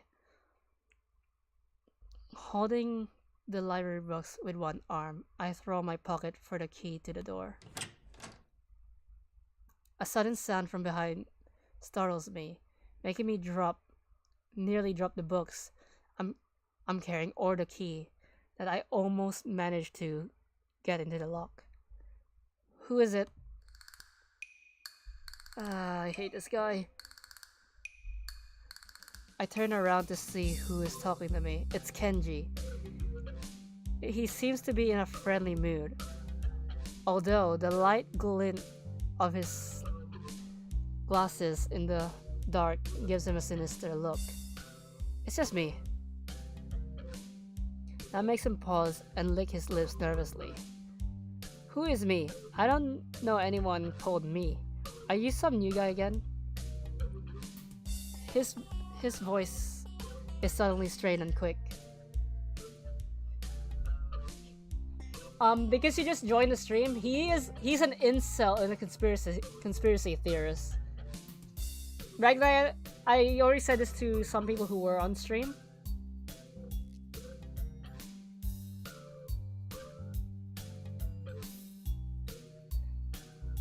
Yes, we've met before yesterday. I don't think so. I would remember someone who I only met yesterday. When was that? What day is it today? I try to ignore him. Or is he joking or what? Prove that we've met before. You live across the hall. You're Kenji. Kenji jumps back. His eyes. Oh, also, this guy is a joke route, and he will actually try to kill you. In this game, he actually tries to kill you if you go his option. And he only has one ending. Jumps back, his eyes filled with uncomprehending fear. How do you know my name? Damn, this could only mean one of two things. Either we have met and you are telling the truth, and I just can't remember, or you are a spy. He pauses. A psychic spy. His eyes dart around me. Can I just skip him? Trying to peek into my room, although it's hard to believe he can see anything through those thick glasses. His mood swung from friendly to manic in less than a minute. I'm not a psychic. How do you know that? How do I know that? I'm not a mind reader. Kenji points a finger in my face, dabbingly. Unlike you. Stop that, man. We met yesterday. What's wrong with you? I live in this room. Lies. If you think you could pass as a Sao because I'm legally blind, you are sorely mistaken. You don't even look like him. I mean, their semblance is really, really slim. Maybe at a distance, but who do you think you're kidding? I want to grab him by the shoulders and shake him. Exasperated, I rub my eyes and let out a heavy sigh. Stay there. Kenji comes close. Kenji comes closer, one step at a time. I stay still, lest he assault me physically, although I doubt he can do much damage even if he did. Oh wait, I see it. I see it now. Damn, it really is you. Sighing again, and then, once again, for good measure, I step back just in case. What's up, man? You don't look too good, I think. Something wrong? I don't know how, just had something stupid happen to me. A few stupid things, actually, even if you discount this one. I can't get a proper touch on other people here, and I have no idea if it's because of me or because of them. I don't know why I'm telling this to Kenji. It's not like we've had any contact either. That's rough, dude. You've made me happy. You've made me so happy. I could just.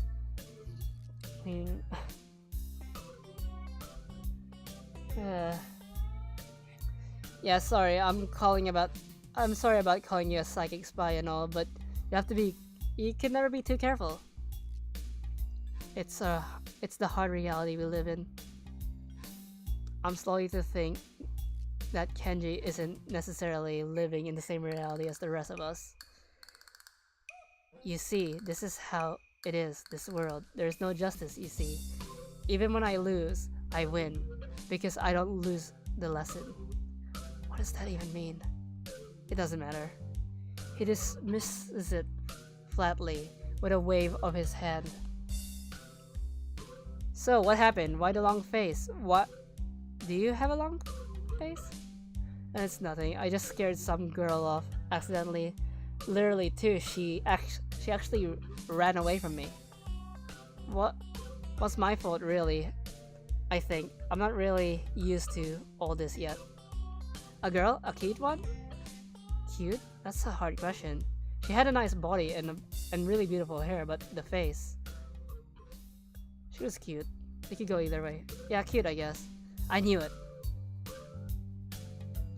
There are a lot of girls here, a strangely disproportionate amount. I believe this is one of the dark secrets of the school.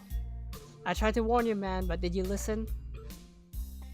I don't remember such warning. Any such warning. Dark secrets? Yes, dark secrets. Extremely dark, like a black hole.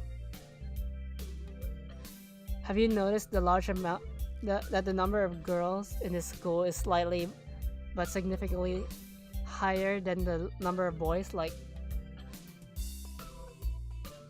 60-70? 60-40? He turns his head to the left and stares off into the distance at nothing. Why is it like this? I mean, to the untrained eye, it doesn't appear to be that bad, but that's a full 20%. One would think that a school with a huge pool of women would be a man's dream, but no. I am about to tell you what I am about to tell you could blow your mind. Are you ready?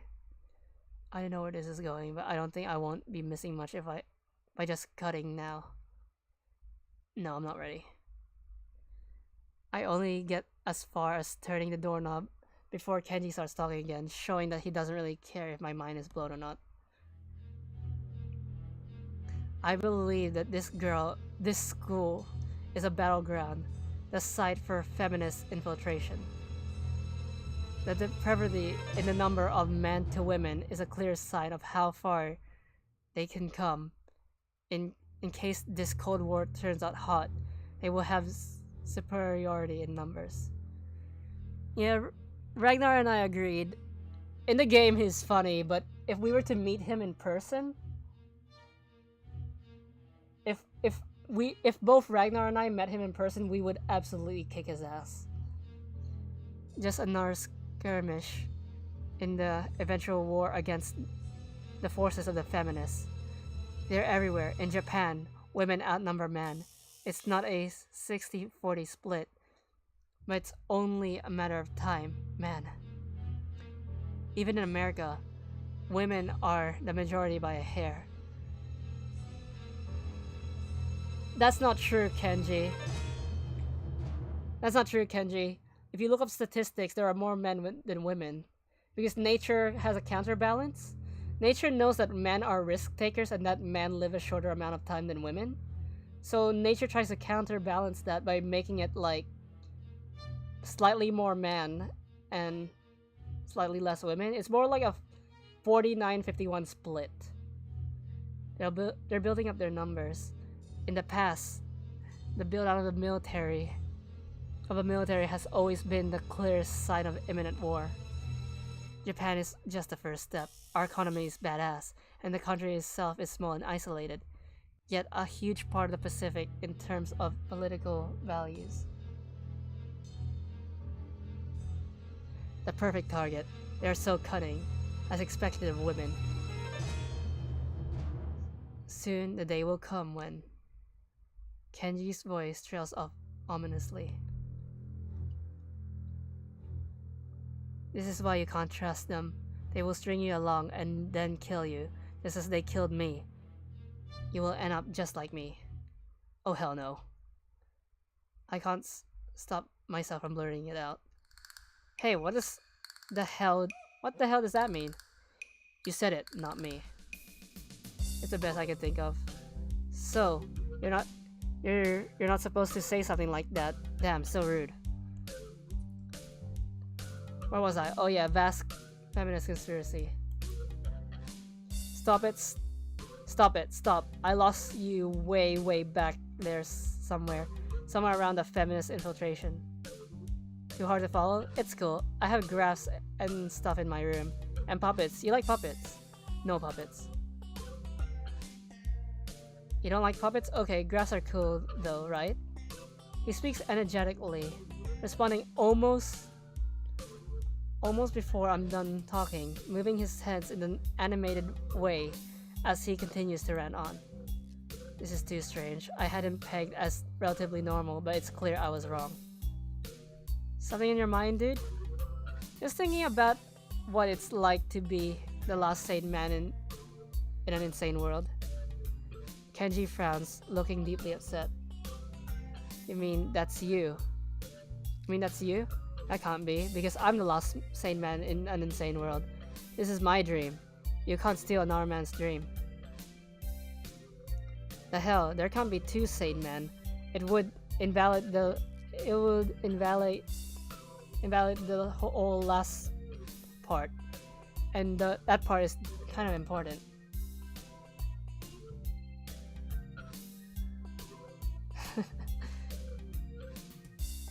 There can only be one.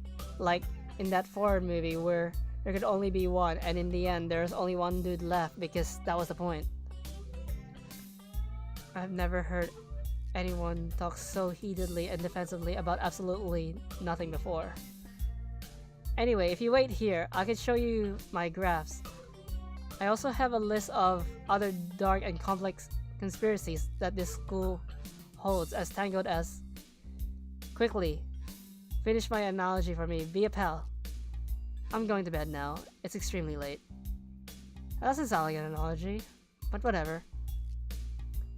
I like you. You seem like a cool dude. Well, I don't like you. Most people don't understand what I'm talking about when I try to explain the vast feminist conspiracy to them. Then now is a terrible thing. Later. Because of him, he ate up most of our time and I couldn't meet the other two dateable options. I mean, I could meet them, but you know how flippy floppy this game is. He claps me on the back and then vanishes into his room so quickly and quietly. It's like he didn't even open the door, but instead walked right through it like a ghost. I don't know if I can fully digest what just happened, so I give up and just go to my room, kicking off my shoes before falling face first into bed. It takes me some time to relax and get up so I can get started on homework. It's because the sheets are cool and comfortable against my cheeks, and it feels good just lying there with my eyes closed. This school is like some kind of bizarre and surreal island. It's isolated. Again.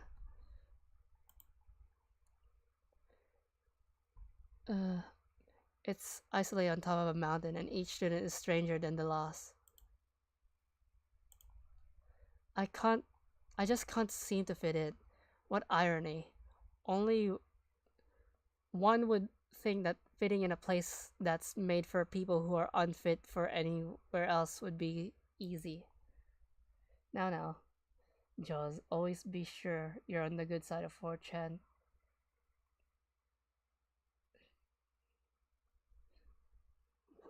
I'm in Australia, though. Maybe I'm trying too hard. Although I say that, it doesn't help take the edge off the words. The words are left echoing off my empty walls. I guess it's not as bad as I expected. So, I'm just not gonna use my touchpad anymore. I was using my touchpad because it was more comfortable. Not as bad as I expected though. This place really is more a school, less and less a hospital pretending it's a school than I thought it would be.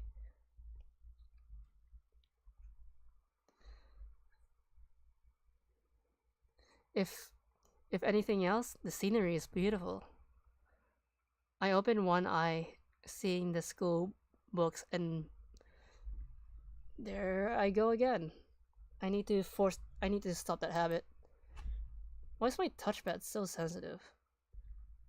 Let's see.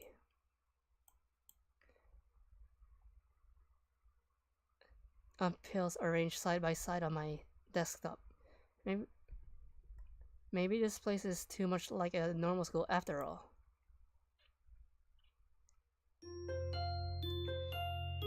Okay, I'm not gonna end the stream here because I'm so close to meeting the other two.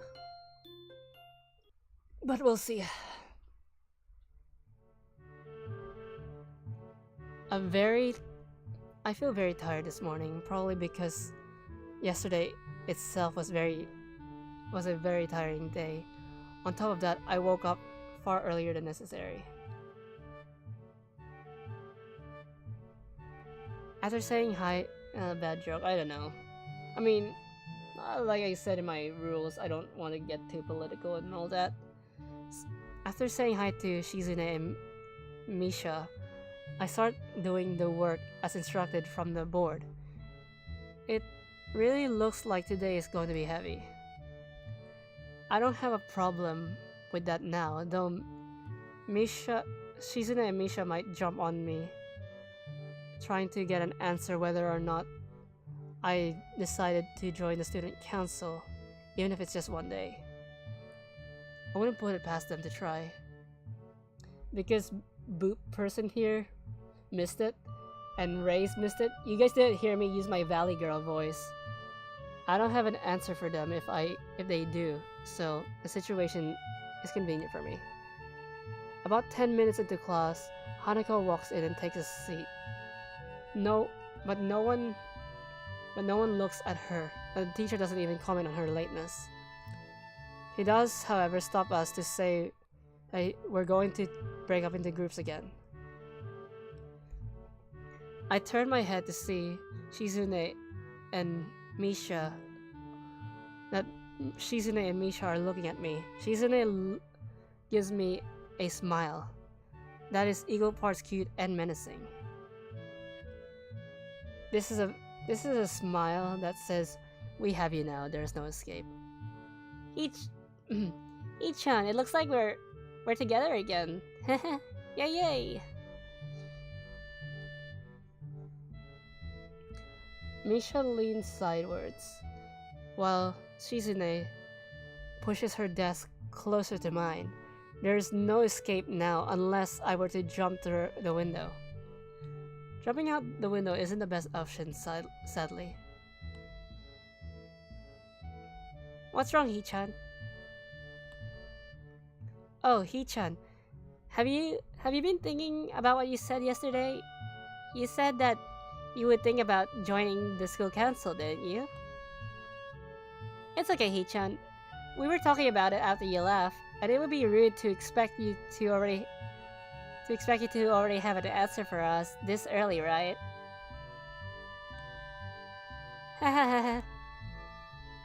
I'm so happy you two are able to laugh at my expense, and even more pleased to know that you both know how crazy the two of you can be.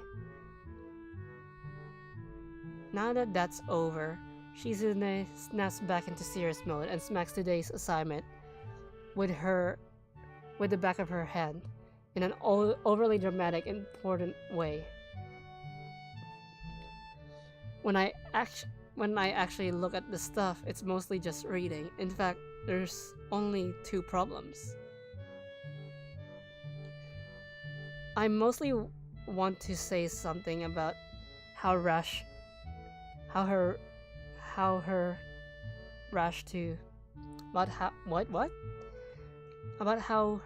to get started seems a bit much, considering the small amount of work. In fact, Shizune probably knows how little there is and simply doesn't care. And if you guys weren't here, each of the girls have a different artist and they also have a different writer. It's not just one person writing the whole game. Yeah, it seems like the workload doesn't matter to her as such, as much as the fact that there is work. The actual amount is unimportant. She approaches everything with the same level of ambition. While I'm reading, I let my eyes wander around the room and catch Hanako trying her hand at solving the problems. It looks like she's working alone. I can't remember seeing her working with other people before. Thinking back to how shy she is, it's understandable. Hey, that girl over there. Huh? Who Hichan? Her, Hanako, over there. Does she always work alone? I think so, Hichan. Do you feel sorry for her because she's alone? I was just thinking that maybe she could work with us or something. No, I don't think that would be a good idea, Hichan. Why not? Hichan doesn't get along with her. Like, the fandom considers Hanako and Lily the best girls. And people also like to think that Shizune's route is boring.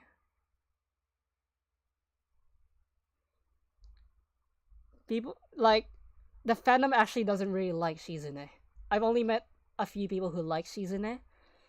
In fact, when Ragnar plays Katawa Shoujo, he doesn't even call her Shizune. He calls her bitch.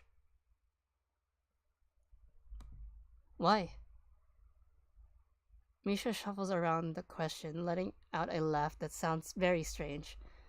It's nervous, but still has that alluding up and down quality present in everything she says. It's just because, Hichan.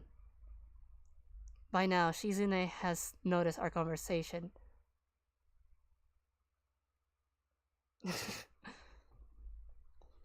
And not only that, a lot of people think that Shizune is too pushy and that she's insensitive sometimes. Like, there's going to be a scene here that she complains about Lily not doing work when she forgets the fact that Lily is blind and would probably struggle with that work. Conversation, and it makes me realize how Misha has been signing everything she has been saying this whole time.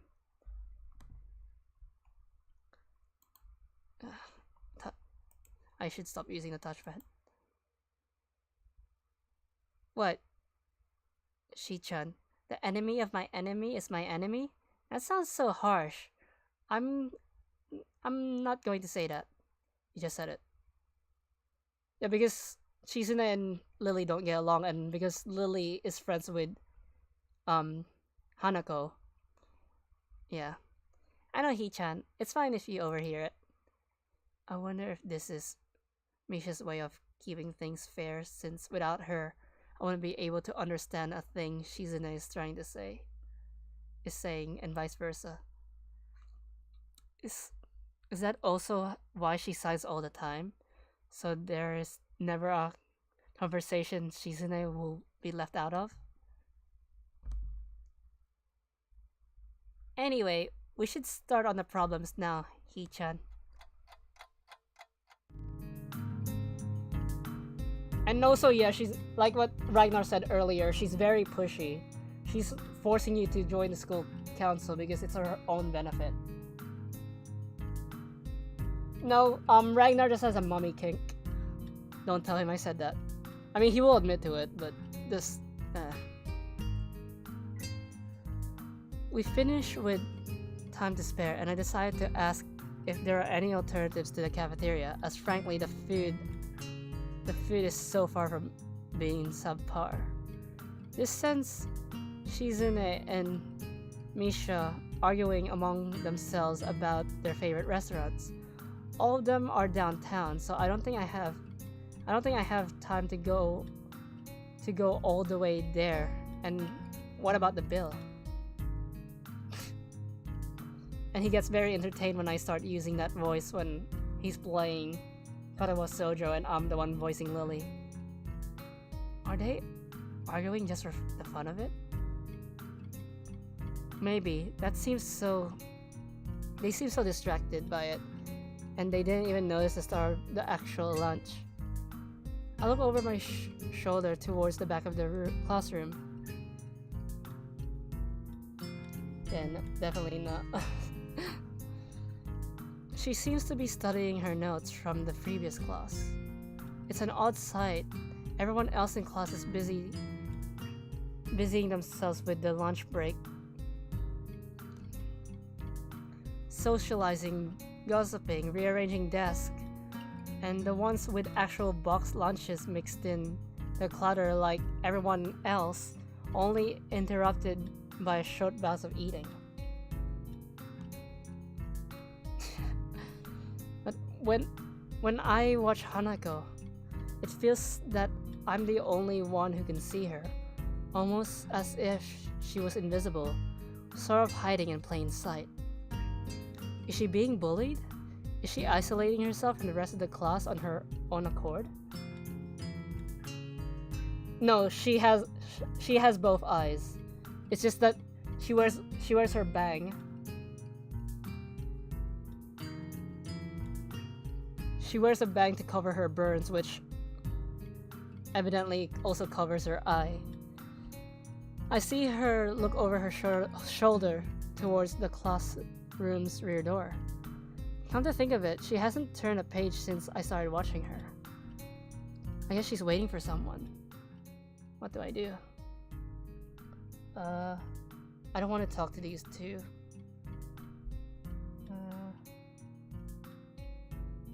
I'll talk with Hanako. Like I said, we're gonna go Hanako's route, because you guys want me to keep using that voice, right? I mean, even if I choose Lily's route, I'm still gonna use that voice, because Hanako plays a pretty big role. I still feel bad for making her run away yesterday, so I better say something. Because I also have a scar.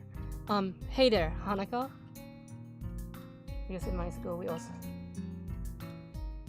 And she went to a public school her entire life. Hey, Sal! Well, at least you remembered my name. Pretty sure Fire's the one who wants to hear that voice. I like regular Jaw's voice. I mean, you could have regular Jaws in any route. Hey, I just wanted to apologize for yesterday. I didn't mean to startle you or anything. I'm just new here and I thought I should get to know my classmates. As Hanako looked at me, I noticed her scarring more. It's a little bewildering that you could barely see it across the room, and it's so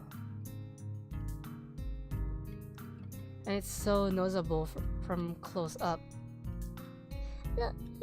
That's okay. It was my fault. Nah, that wasn't anyone's fault. It just kinda happened. So, are you waiting for someone? I saw you looking at the door before. Yes, Lily. Oh, Lily, the blind girl. I ain't complaining either way, these voices are hilarious. Hanako nods in response, and I can't help but wonder if defining people through their disability is a fox pass of the worst kind or just normal here. I guess that explains why Lily took off after her yesterday. She seems like a nice girl. Are you two friends? Yes. As if hoping for Lily to appear, she checks her shoulder again. I think I'm making her nervous again. I hope I'm not disturbing you right now. No, that's not it. It's just earlier, if Lily doesn't come here.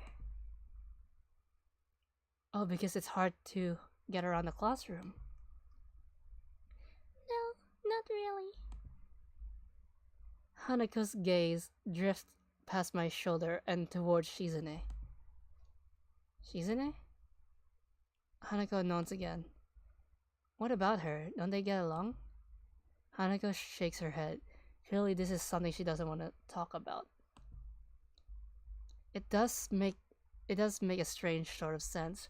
Shizune and Lily not getting along so well. Communication between the two would be all but impossible.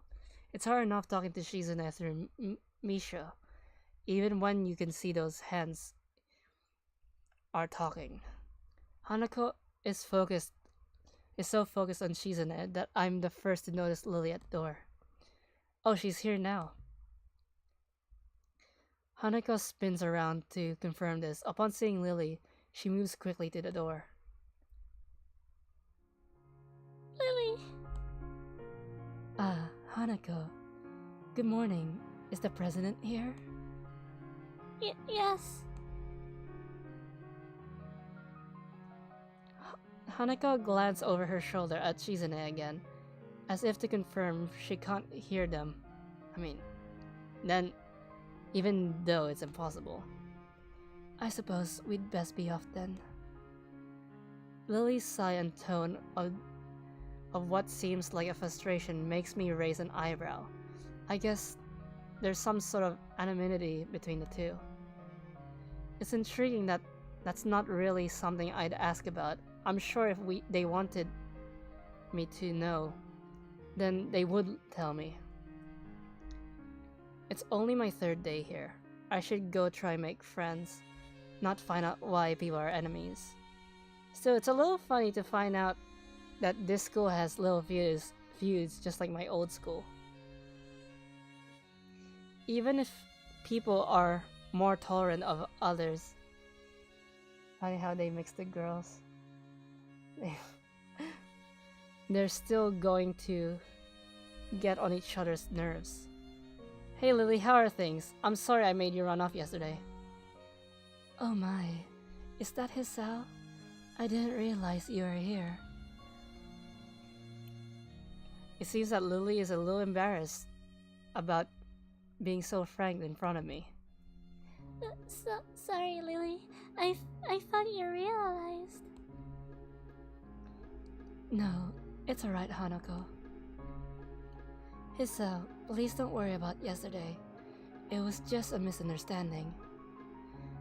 If you say so, I'm still working this place out. Well then, I think you'll find most people here are a lot more forgiving than anywhere else.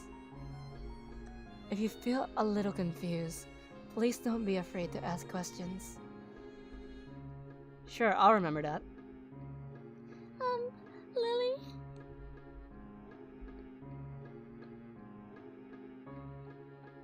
So... Lily? Lily gives a small nod of acknowledgement. I'm sorry, Hisao, but we must be off. Hanako really doesn't look all that comfortable here right now, and Lily still seems a little embarrassed. I wonder if my apologies really made an impact. Mind if I accompany you two? I know I'm kind of pushing it, but Lily hums quietly, still smiling. I'm sure we could accommodate you, can't we, Hanako? She looks at Lily, then at me, and then she freezes, wide-eyed. Sure. Well then, shall we go? I'm sure Lily wouldn't do this so easily if she knew how scared Hanako looks, but she can't help it now. Oh, we're about to meet one of the other two. Nah, yeah, definitely. It's past that now.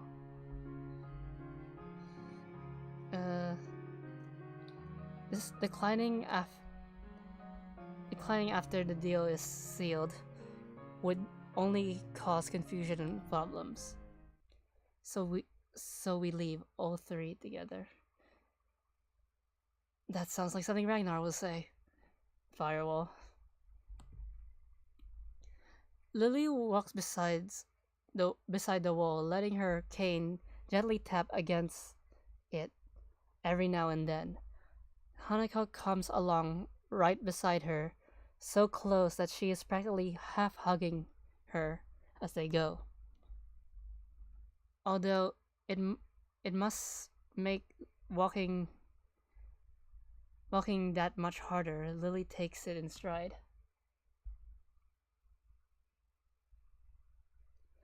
As we turn as we turn the corner of the hallway, something hits me in the chest, and the force of a steam train. Hanako shrieks a little as my vision briefly goes black. Ouch. Here's the other one. I don't know how to voice her. Opening my eyes, I see a pair of saucer-like green eyes looking at me. Maybe I'll try an Aussie accent. Fireman is a wall. Firewall is a man of respect. The perpetrator, a short girl who bumped into me, has now fallen down the stairs. She wears a PE uniform and a very worried frown. The former strikes me as a rather strange thing to have on during a lunch break. Most strikingly than that, though, is that she doesn't have legs. Or she does, but they are not flesh and bone. Her pale and very much flesh and bone thighs and in shins and feet made of black metallic or plastic-like material. They look disturbingly artificial and unnatural. It almost makes me forget that my chest is hurting. The girl winches a little, rubbing her eyes, and jumps up. Aw, man. Hey, are you alright? I'm really sorry about that. I'm sorry about that, really. I wasn't looking where I was going, and you just came out of nowhere. Sorry. I mean, my Aussie accent just sounds regular, so it doesn't... my Aussie accent just sounds like my regular voice, so it doesn't make a difference. You cling to your flesh. She's very apologetic in the hurt puppy way of looking apologetic. I quickly forget about being angry or something since hurt puppies are my weak spot. It's okay, don't worry about it. Ouch. The first time I'm meeting her, she literally almost kills us. I say that, but there's a stinging pain growing in my chest, and I know that this is about the biggest possible danger for my condition. Don't overexert yourself, don't forget your medication, and most of all, don't get hit in the chest. Try to rub my solar plexus to chase the pain away, holding my breath in an attempt to hear my heartbeat. So who should I do then? Whose route should I do then? Hanako or Lily? Seeing how we have fans from both sides, it seems normal. Hey, should I get a nurse? Yeah. I need to change her voice to something really high-pitched. The high-pitched voice of the girl snaps out of me. Should I try my lolly voice with an Aussie accent? Or should I just do my customer service? I stare at her for a few seconds, dumbfounded, until I realize I probably looked worse off than I really was, doubled down on myself and looking all tense. Oh. Damn, I'm overly worried about my heart. No, I'm fine. No need, I'm fine. Managing to say something in response, I pull myself upright, feeling my sore ribs one last time, and take a deep breath. I don't know how to do a YouTube poll. She just knocked the wind out of me, big time. But I'll save it, so maybe I could get like 2 playthroughs. but it's nothing more than that. Are you sure? You're okay? I hit you pretty hard. It's okay. I said I was fine. It's nothing broken, no harm done. Ah, that's good. I was... Hisao, what happened? She's obviously quite up to speed of obvious... She's not quite up to speed for obvious reasons, but she sounds worried more than what the situation deserves, really. Someone just bumped into me. Nothing serious, just winded. Ah, sorry. It's my fault. I was just going to get some stuff, and I was kind of in a hurry. That someone here is Emmy, isn't it? The little girl coughs quietly and scuffles her plastic or metallic feet, looking down at them before smiling. Hi Lily, hi Hanako. I guess the girls know each other. Do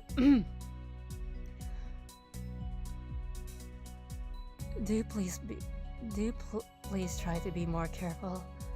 You might be sturdy enough to endure these sort of accidents, but there are people who aren't. The girl blushes and starts to fidget nervously like a little child caught misbehaving. She's so cute, I find myself smiling. I know that. I was just... I gotta go. Teacher will have my head. I promised to help with printouts, but I went running instead. Sorry about that. I gotta change and everything. I'm trying to sound as Aussie as I can, without sounding stereotypical. Before any of us could say a thing, Emmy has already bolted away, leaving the hallway eerily quiet. Does that kind of thing happen here often? Does that kind of thing often happen around here? There are more rules in Yamaku than usual for running in corridors, but that rarely stops Emmy, it seems. She shakes her head weakly and offers a slight, compromised smile. I don't think there's anything we could do to stop her, I'm afraid. Shall we be off then? The other dateable option will be at the end of the day, so we just need to last until then. Lily heads off along the hallway and Hanako hurries after her. The route to the room the two of us use for tea is fairly simple to retrace, being still fresh in my mind from yesterday. Lily and Hanako quickly go about the business of making lunch. Before I can open my small bag of food, Lily's busying herself with her thermos and tea bags, as Hanako is setting out both their lunchboxes. So, is this what you meant by coming here almost every day? Yes, Hanako and I usually have lunch here. It suits both of us, so we ended up using this room regularly. After seeing Hanako's reactions to me over the past couple of days, it's only been 2 days, Hisao, I can understand why this is a boon. That and Lily being able to get some quiet away from her class as well. I take my seat last after Lily poured tea for us and sits down. The first time I spent with these two girls, the more time I spend with these two girls, the more I think they're a perfect foil to Misha and Shizune. Even without a voice, Shizune is direct and brash, and Misha seems to get along with everyone. On the other hand, Lily is soft-spoken and relaxed, while Hanako seems to be the shyest girl I've ever met. So, how are you faring in Yamaku, Hisao? You seemed a bit flustered before. Apart from getting lost every now and again and being crash tackled outside my classroom, fine, I guess. You look pretty hurt before. Are you really okay? For a brief moment, I considered telling Hanako and Lily about my condition, but then I held it back. I can't tell why, but for some reason I feel uncomfortable talking about it to these relatives, strangers, even if they have been pretty friendly. Yeah, it's nothing. I was just a bit startled.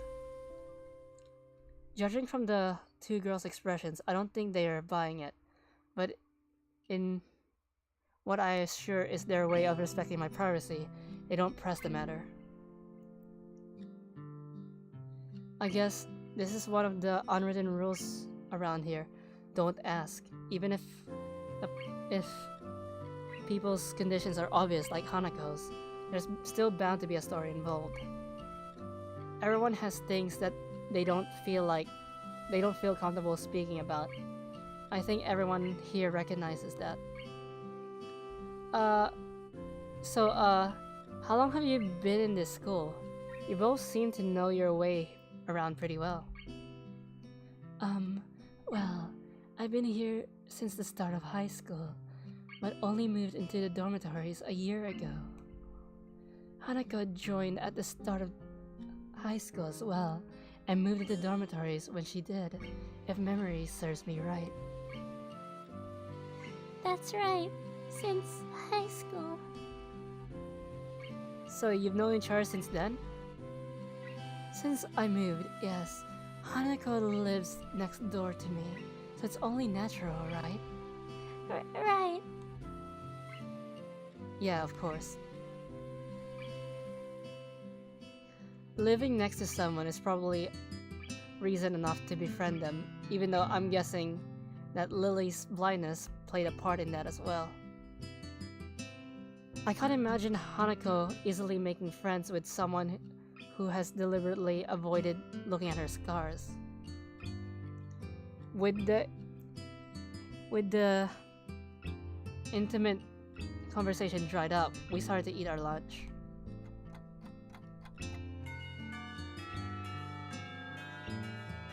It wasn't long before the bells are ringing the end of the break like me. Like me, the girls pick up their lunches as efficiently as they set them out. Effectively or efficiently? I guess I better be off. Are you going with Hisao, Hanako? Hanako looked up at me, and for a second I can see that she's considering skipping class. Maybe just to avoid walking to the classroom with me. Yes.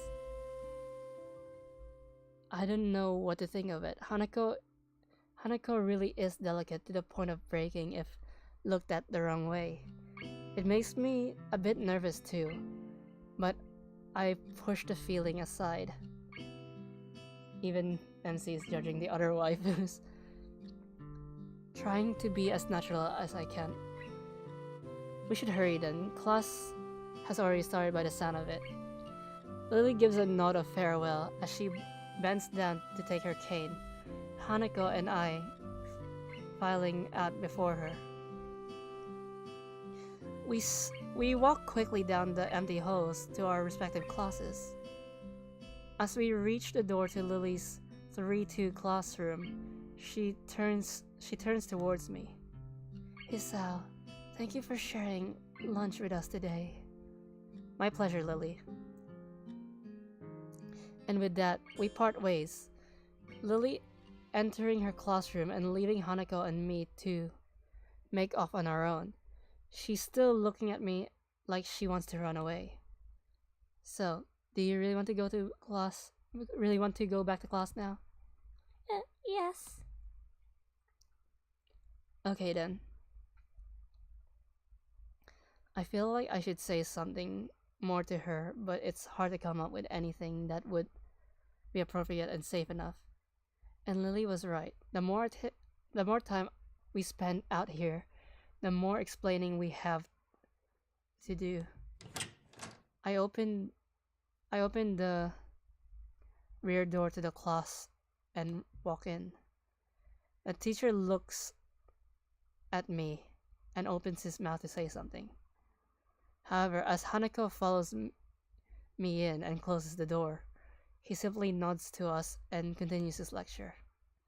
This is the third time that Hanako has had her truancy, particularly ignored, tardancy, practically ignored. There's definitely something going on here.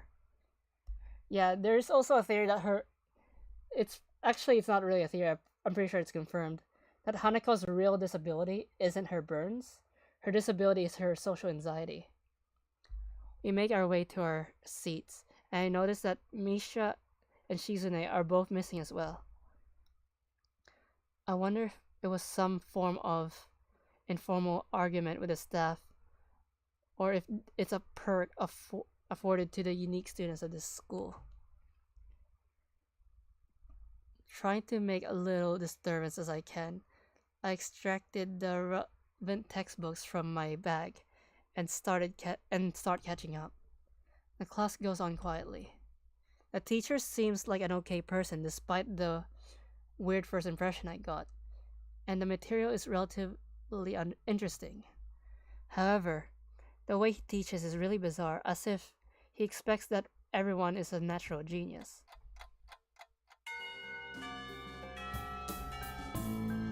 When the bell rings, I realize that there is still a lot of time left in the day, and I'm left wondering what to do. It's odd. At the hospital, I had 24 hours of free time, but here, feeling considerable shorter hours feels difficult. Everyone else leaves, and I'm left alone with the teacher. Muto is examining the assignment sheets we were working on earlier, marking them with a red ball pen. Raising his eyes from his papers briefly, he noticed me and frowns his brow. What is it, Nakai? I jump at him addressing me, but I guess it's natural to spark some conversation since there's no one else around. Nothing. Thinking about what I do after school. The teacher slowly puts the cap on the pen he is holding, and arranges the papers into a stack, chucking them against the desk twice. He seems very methodical, and for a brief moment, I'm reminded of Shizune, but the teacher is more unhurried and relaxed, much more routine. You have no plans?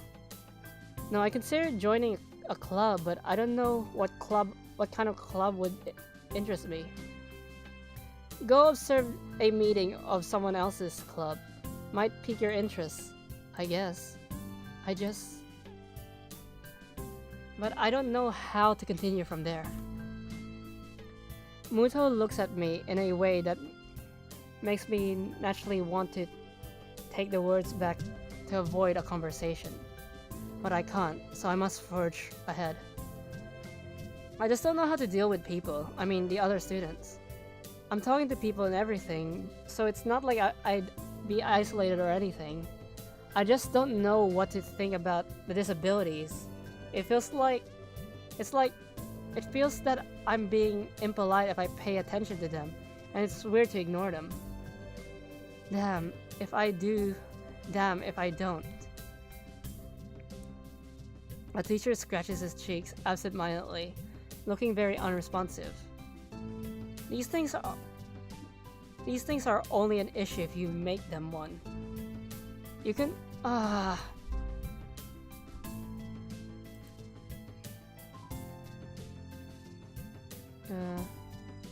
you can talk normally with someone even if they are blind or something. Try looking for the superficial. There's not a single student here who isn't just a normal kid, behind whatever they might seem at first glance. He says the same thing Yuko did. I'm using my mouse now, I'm not using the touchpad. But I instinctively use the touchpad. I know that's right, but it's hard. How can you not consider, for example, Shizune's deafness, when the only way to communicate with her is through Misha? Or Hanako. It's not like you can ignore her face, but... I was interrupted by the door of the classroom suddenly slamming open. Teacher! Misha crashes in, hands straight in an enthusiastic greeting. Her voice loud and lively, even to wake the dead from their graves. She starts towards the teacher's desk with her bouncing step, hands energetically swinging in the rhythm. Mado visibly dismayed at the interruption, and Misha in general slumps in his chair. Mikado.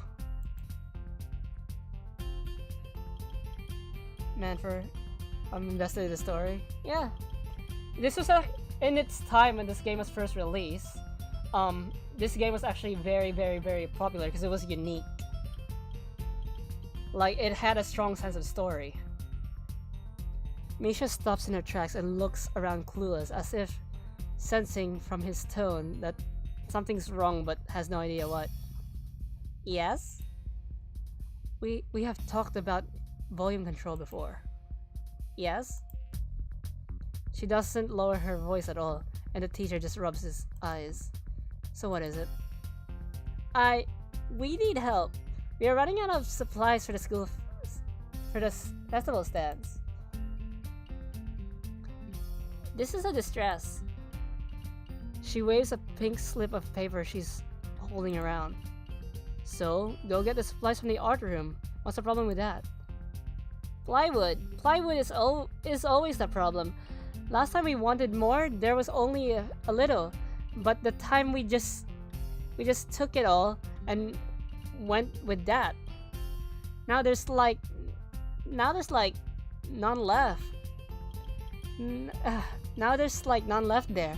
So do you know where there's some more? I don't understand. How would I know? I mean, the president thought that a teacher would know if there is plywood. Was she wrong? Mado looks like he was in great pain. He is in great pain, frowning with his entire essence, and Misha doesn't get it at all. Looking at the two of them communicate is terrible, like looking at a man being tortured by drilling his skull open with blistering pop music at full volume at the same time. I'm afraid I have no idea if there is any plywood in the school, let alone where it would be if there was any. Ah, what should I do? Perhaps try to find Mr. Nomiya. I'm quite sure he would know where to find everything you need.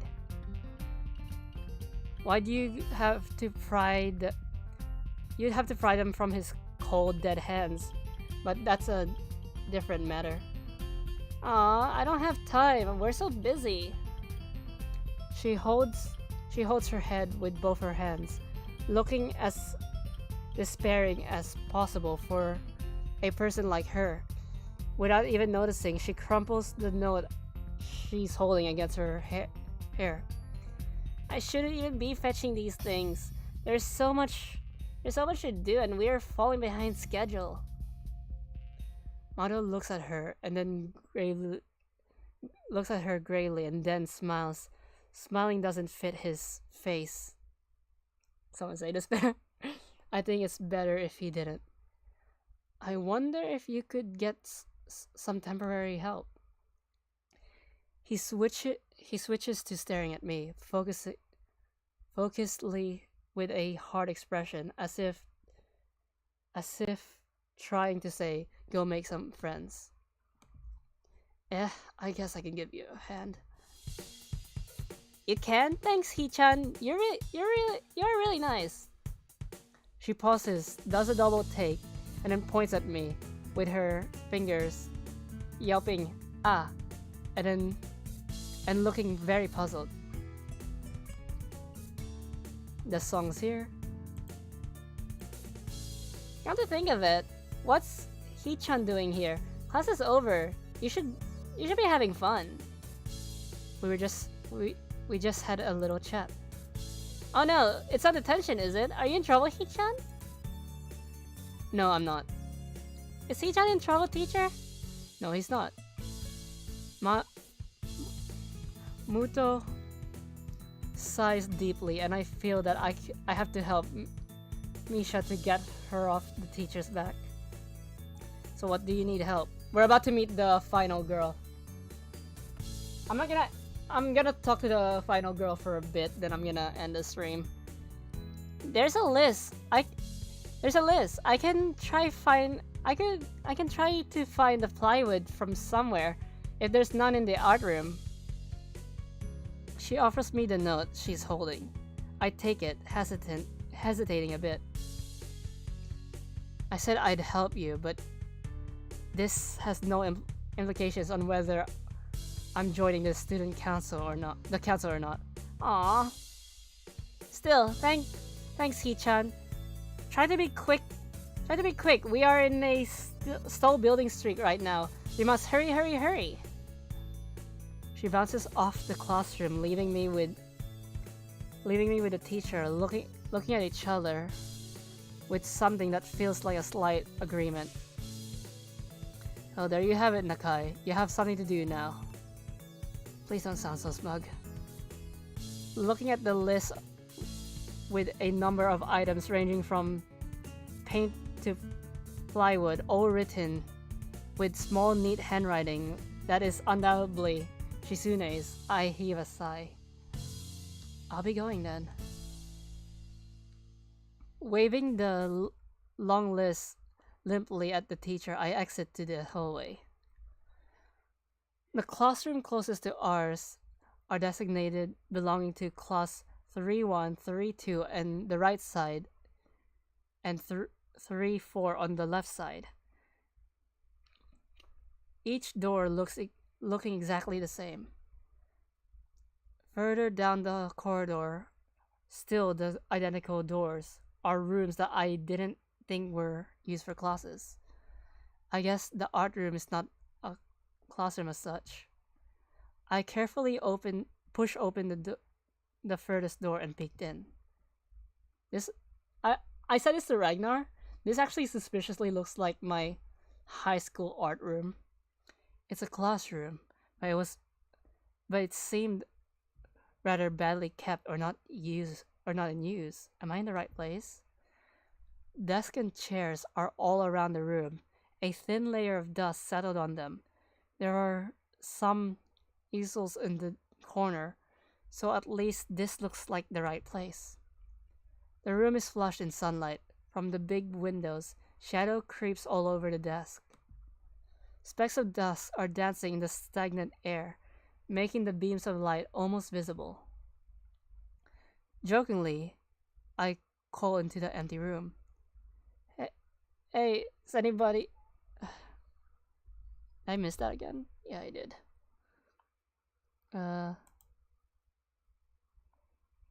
Anybody... Oh. Something catches my eye and I stop mid-sentence.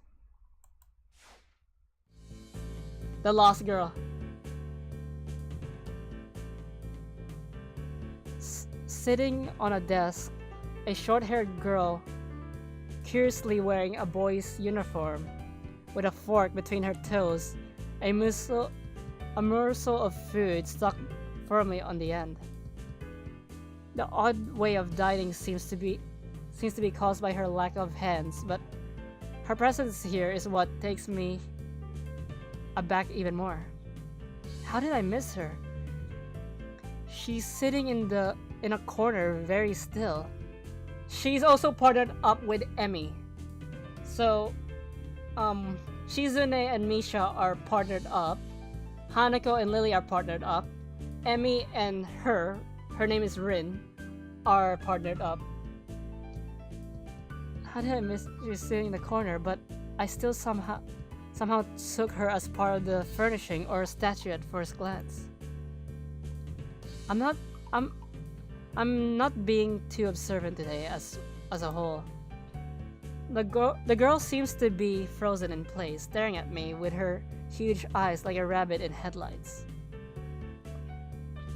She's staring at me, her eyes wide open, her mouth wide open, ready to accept the fork.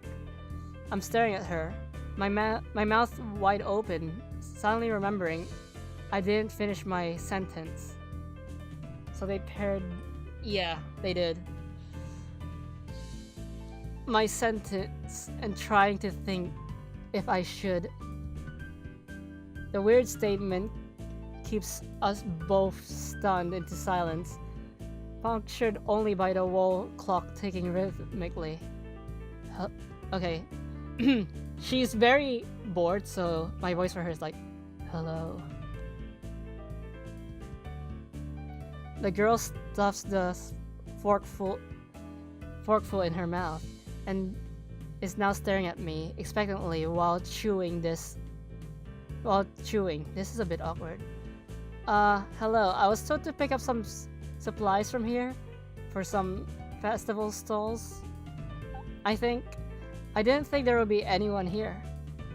There isn't. That's why I came here too. She picks up another forkful. Doesn't that mean you're here? Doesn't that mean you're here then? She raises an eyebrow. She raises her eyebrows as if she was suspecting my observation was false.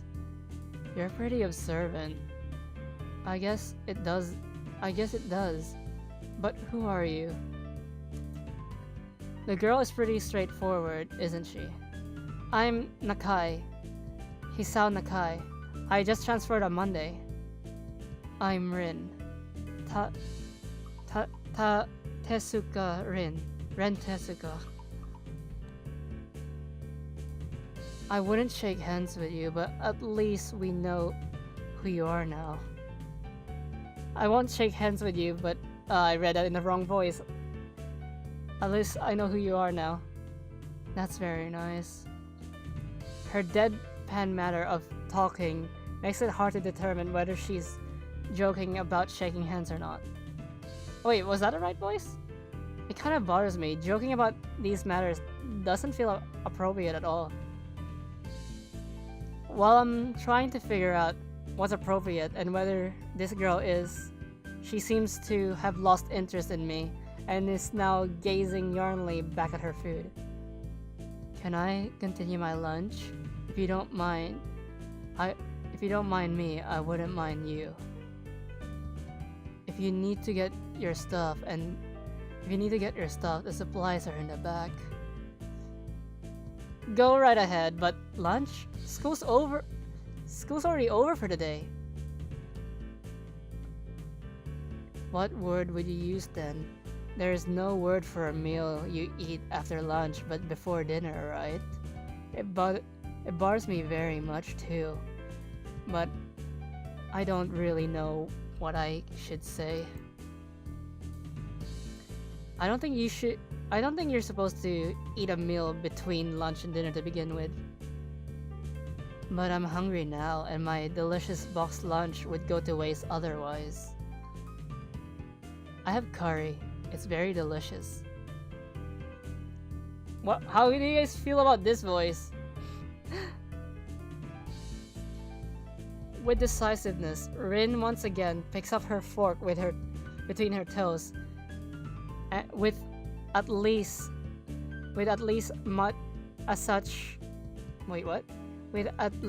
as much impoliteness as she points it straight at me. So, Nakai, what brings you to this place? Like I said, I was told to look for these things. No. Sounds good. No, the school. From outside you look fine. Is your problem inside? I come to a full stop, opening my mouth, but not getting a word out. I can guess. I'm good at guessing, better than most people. Rin cuts me off before I can answer her question, or skirt around it somehow. I don't know which I would have done.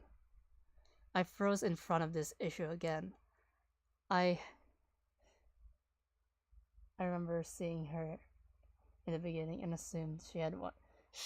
She isn't in your class. You probably saw another girl. I haven't told anyone here about my condition, or maybe it's only because it hasn't really come up. I do get a feeling that not making issues of this is a part of the social code here, as the teacher said. I wonder if the people here can relate. Probably not any better than any normal person could. I can't relate to Shizune's circumstances or Lily's either. Naturally, while I go through this in my head, Rin keeps considering what my condition could be, with an overtly contemplative look on her face. She puts her fork between her lips and leans back, looking at the ceiling as if the answer was written there. A beam of light illuminates her face from the window's side, creating a mask of dark shadow on the other side. I don't think it's anything in your head and something in your guts. And something in your guts would be boringly ordinary, like this lunch of mine, and less delicious. The problem must be in your pants. This messed up Sherlock Holmes kind of statement and sheer lack of tact is what's delivered. It was with this sort of lack of tact, it was delivered with catches me off guard. As you can tell, I'm starting to get low energy. I thought I must have reeled back, even physically, as Rin's eyes widen in revelation and astoundment. So, I was right. There's something wrong in your tackle, isn't there? Still partially shocked by recognizing the need to reply, I spit out the first thing I could think of. No, nothing like that. I have a heart problem, arrhythmia. And I mispronounced it because I got tongue twisted.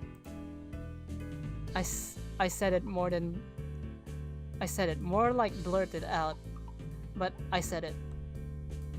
The girl in front of me pursed her lips together and grows at me, looking very disappointed. How boring. Trouble in the pants would have been much more scandalous. What's with this reaction? I'm sorry to let you down. I forgive you, I collect people, and a person with, that kind of problem would have been really great. Collect people? People with different problems. Huh, so you just, go around asking people what's wrong with them? Pretty much. I see. With little left to say, Rin assumes her lunch, and the conversation dies away. But I keep thinking about what she said. What was said. It's the first time I told anyone else about my condition. All the other people have either known already or heard about it from someone else, or didn't need to know about it, like every other student here so far. Should I have told it as a natural part of the introductions? Is it expected of me? Hi, I'm Hisao. I have a serious heart condition. Is that how I'm supposed to go around introducing myself from now on? As if disabilities would define us. What a disgusting thought.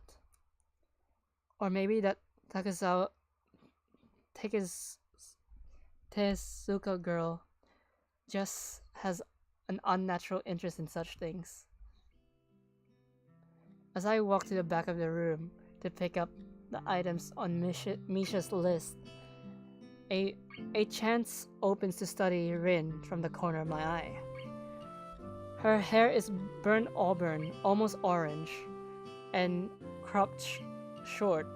Long hair would probably be impossible with no arms. The boy's uniform and lack of arms make her look very thin and almost scrawny. She is not particularly pretty except for the murky green eyes with flicker restlessness from below her short bangs when she eats. Did he literally just say Rin didn't look pretty? And the distance and the shadows make it seem like they don't reflect at all, but instead absorb all of it from within the walls. Within them, like deep wells. I read that wrong because my eyes are flying up. She moved her feet almost as deftly as a normal person would use their arms.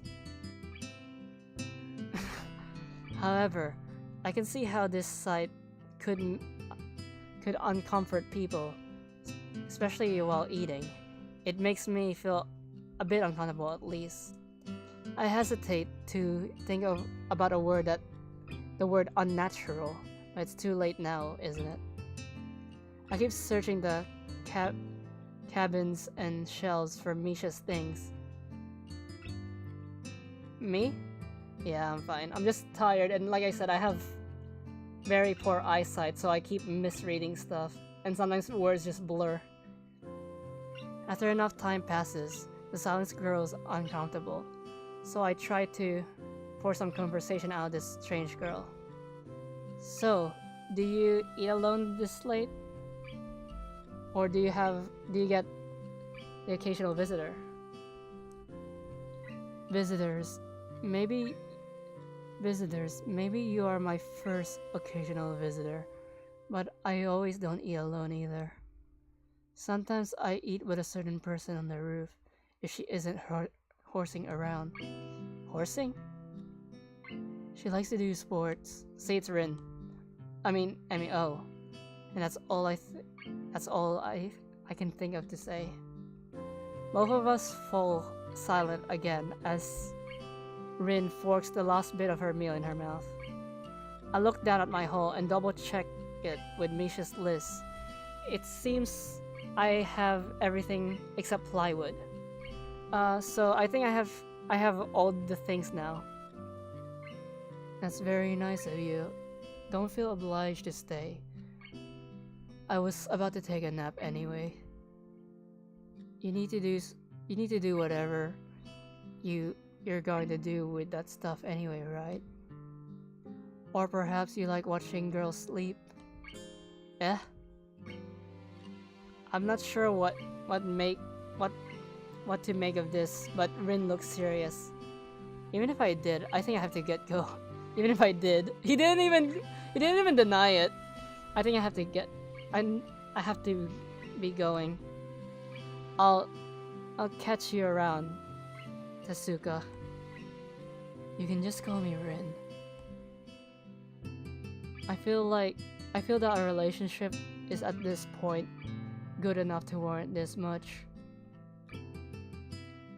I was already turning to make my exit before she draws me back in. Fine then, I'm Hisao.